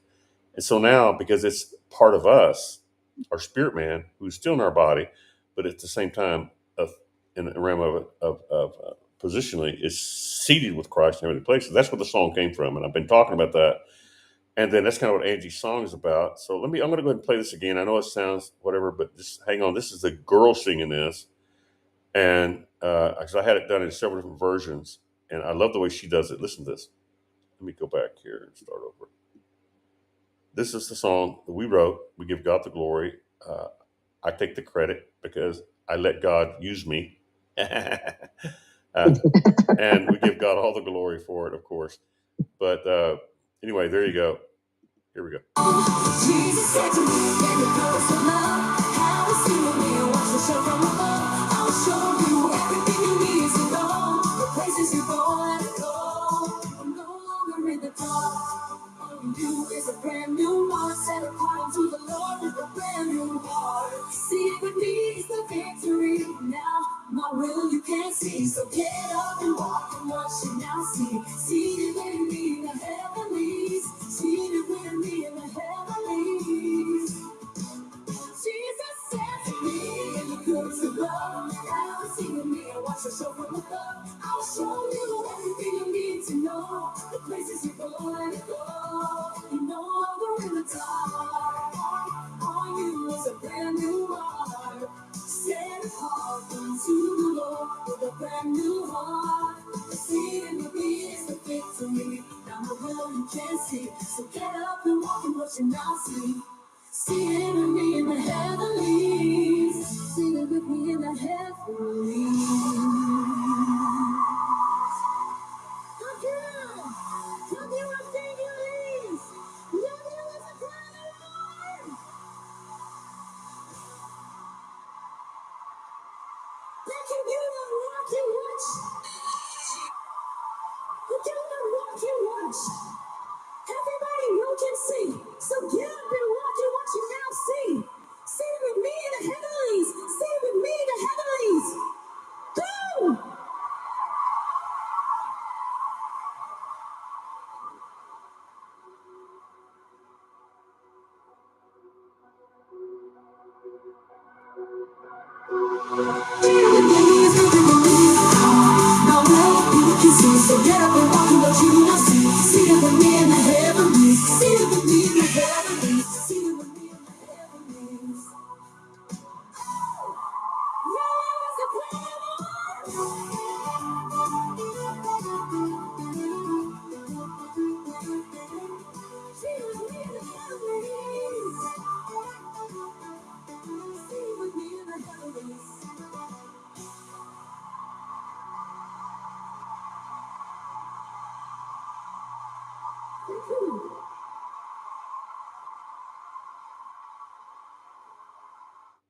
You know, what I would love to do is to get some prophetic girl that would remind me of this girl and let them, and then, have a concert or, a revival. I hate the word revival, but I love the word revival, but I don't like what it represents with a lot. But I would love to have some girl on there who's like somewhat like this girl, and just let it loose and sing that song. That's what I think about when I listen to the song. I think, man, I imagine that happening in a concert, that we're prophesying and we're doing things, but it's a concert, but yet it's a prophetic thing. It's a prophecy thing. It's a prophetic thing where the heavens, where we're at the gate. Oh my chica barroco pate.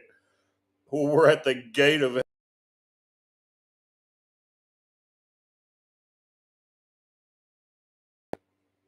we are at the gate of heaven.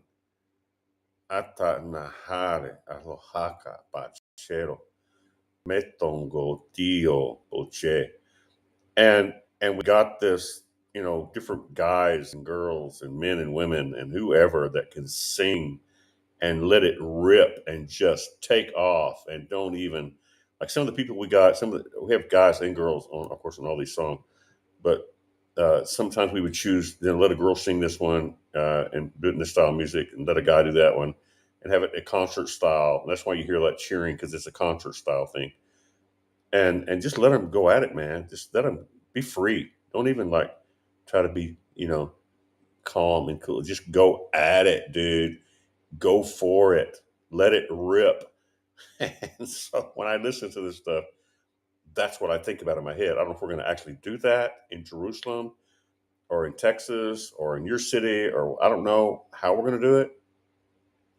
But yeah, we're bringing the music when we come. That's all I can tell you. And it's going to be amazing. Hopefully, have a live band that can play it similar to this stuff, and just have a worship time that will just rock the town, man. Rock it, baby. Rock it. I'm talking about rocking it. I want to shake up. I want to shake it, baby. Shake it. Prophetic word that we got one night on the show when God revealed, opened up the doors, Azerbaijan, some other things. The whole thing was we were rapping, doing this rap stuff. I'm not a rapper either. I've never been into rapping before, but I just, we're going to rap. God says rap. I said, I'll be rapping. We'll wrap this thing up, man. We're going to wrap it up. So rapping's going to wrap it up, wrap up the end time, wrap up whatever it is. We don't care. We're going to wrap it, baby. Wrap it. And that night we were doing this song. I was doing this, you know, like a rapping thing. And I'm going like, you know, shake it, baby, shake it. That was the rap song that I was just like spontaneously doing at it. And man, I mean, that's what I dream of, is people that are free in the spirit and just let, not as a show to people, but as a show unto God, saying, God, I'm here to show them your stuff, man. Do it through me. Do it through me. I'm going to let you have it. Go for it. And just let them go and let them do whatever they want to do in Jesus, and just let it happen, man. That's my dream. That's one of my dreams. And it's going to happen. I don't know how it's going to happen. I'm not sure. Maybe we'll have a tour in Israel. I don't know what we're going to do exactly, but just pray for me. That's all I can tell you. All right, I think I'm going to call it a night tonight. You guys have been awesome. Thanks, Angie, for coming on with me and being brave and coming on. We are about to cut it off on hello, let me see here. What is this? Hello, my people, please kindly help me with any, somebody asked for money. Anything to eat, this stuff. Okay. Yeah, we're talking to somebody here from, I don't know where they're from, GT Bank. Somebody give me their banking number to send them money. That sounds like India or Pakistan or something. You guys from Pakistan, India? Where you guys from? Raji? Showing up on Restream. I guess maybe through, I don't know. Where you guys from? You gave me your bank account number and all that. That was kind of interesting. I've had that before, but where are you guys from?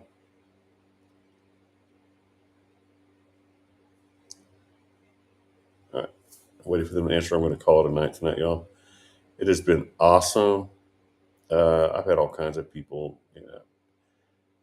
come on and talk about things. So we love it. We appreciate it. We welcome everyone, and especially when they send us their bank account number and their bank name. Isn't that awesome? I love it. Just asking them right up front. Okay. Uh, okay. Where are you from? So I can answer before I go bye bye here.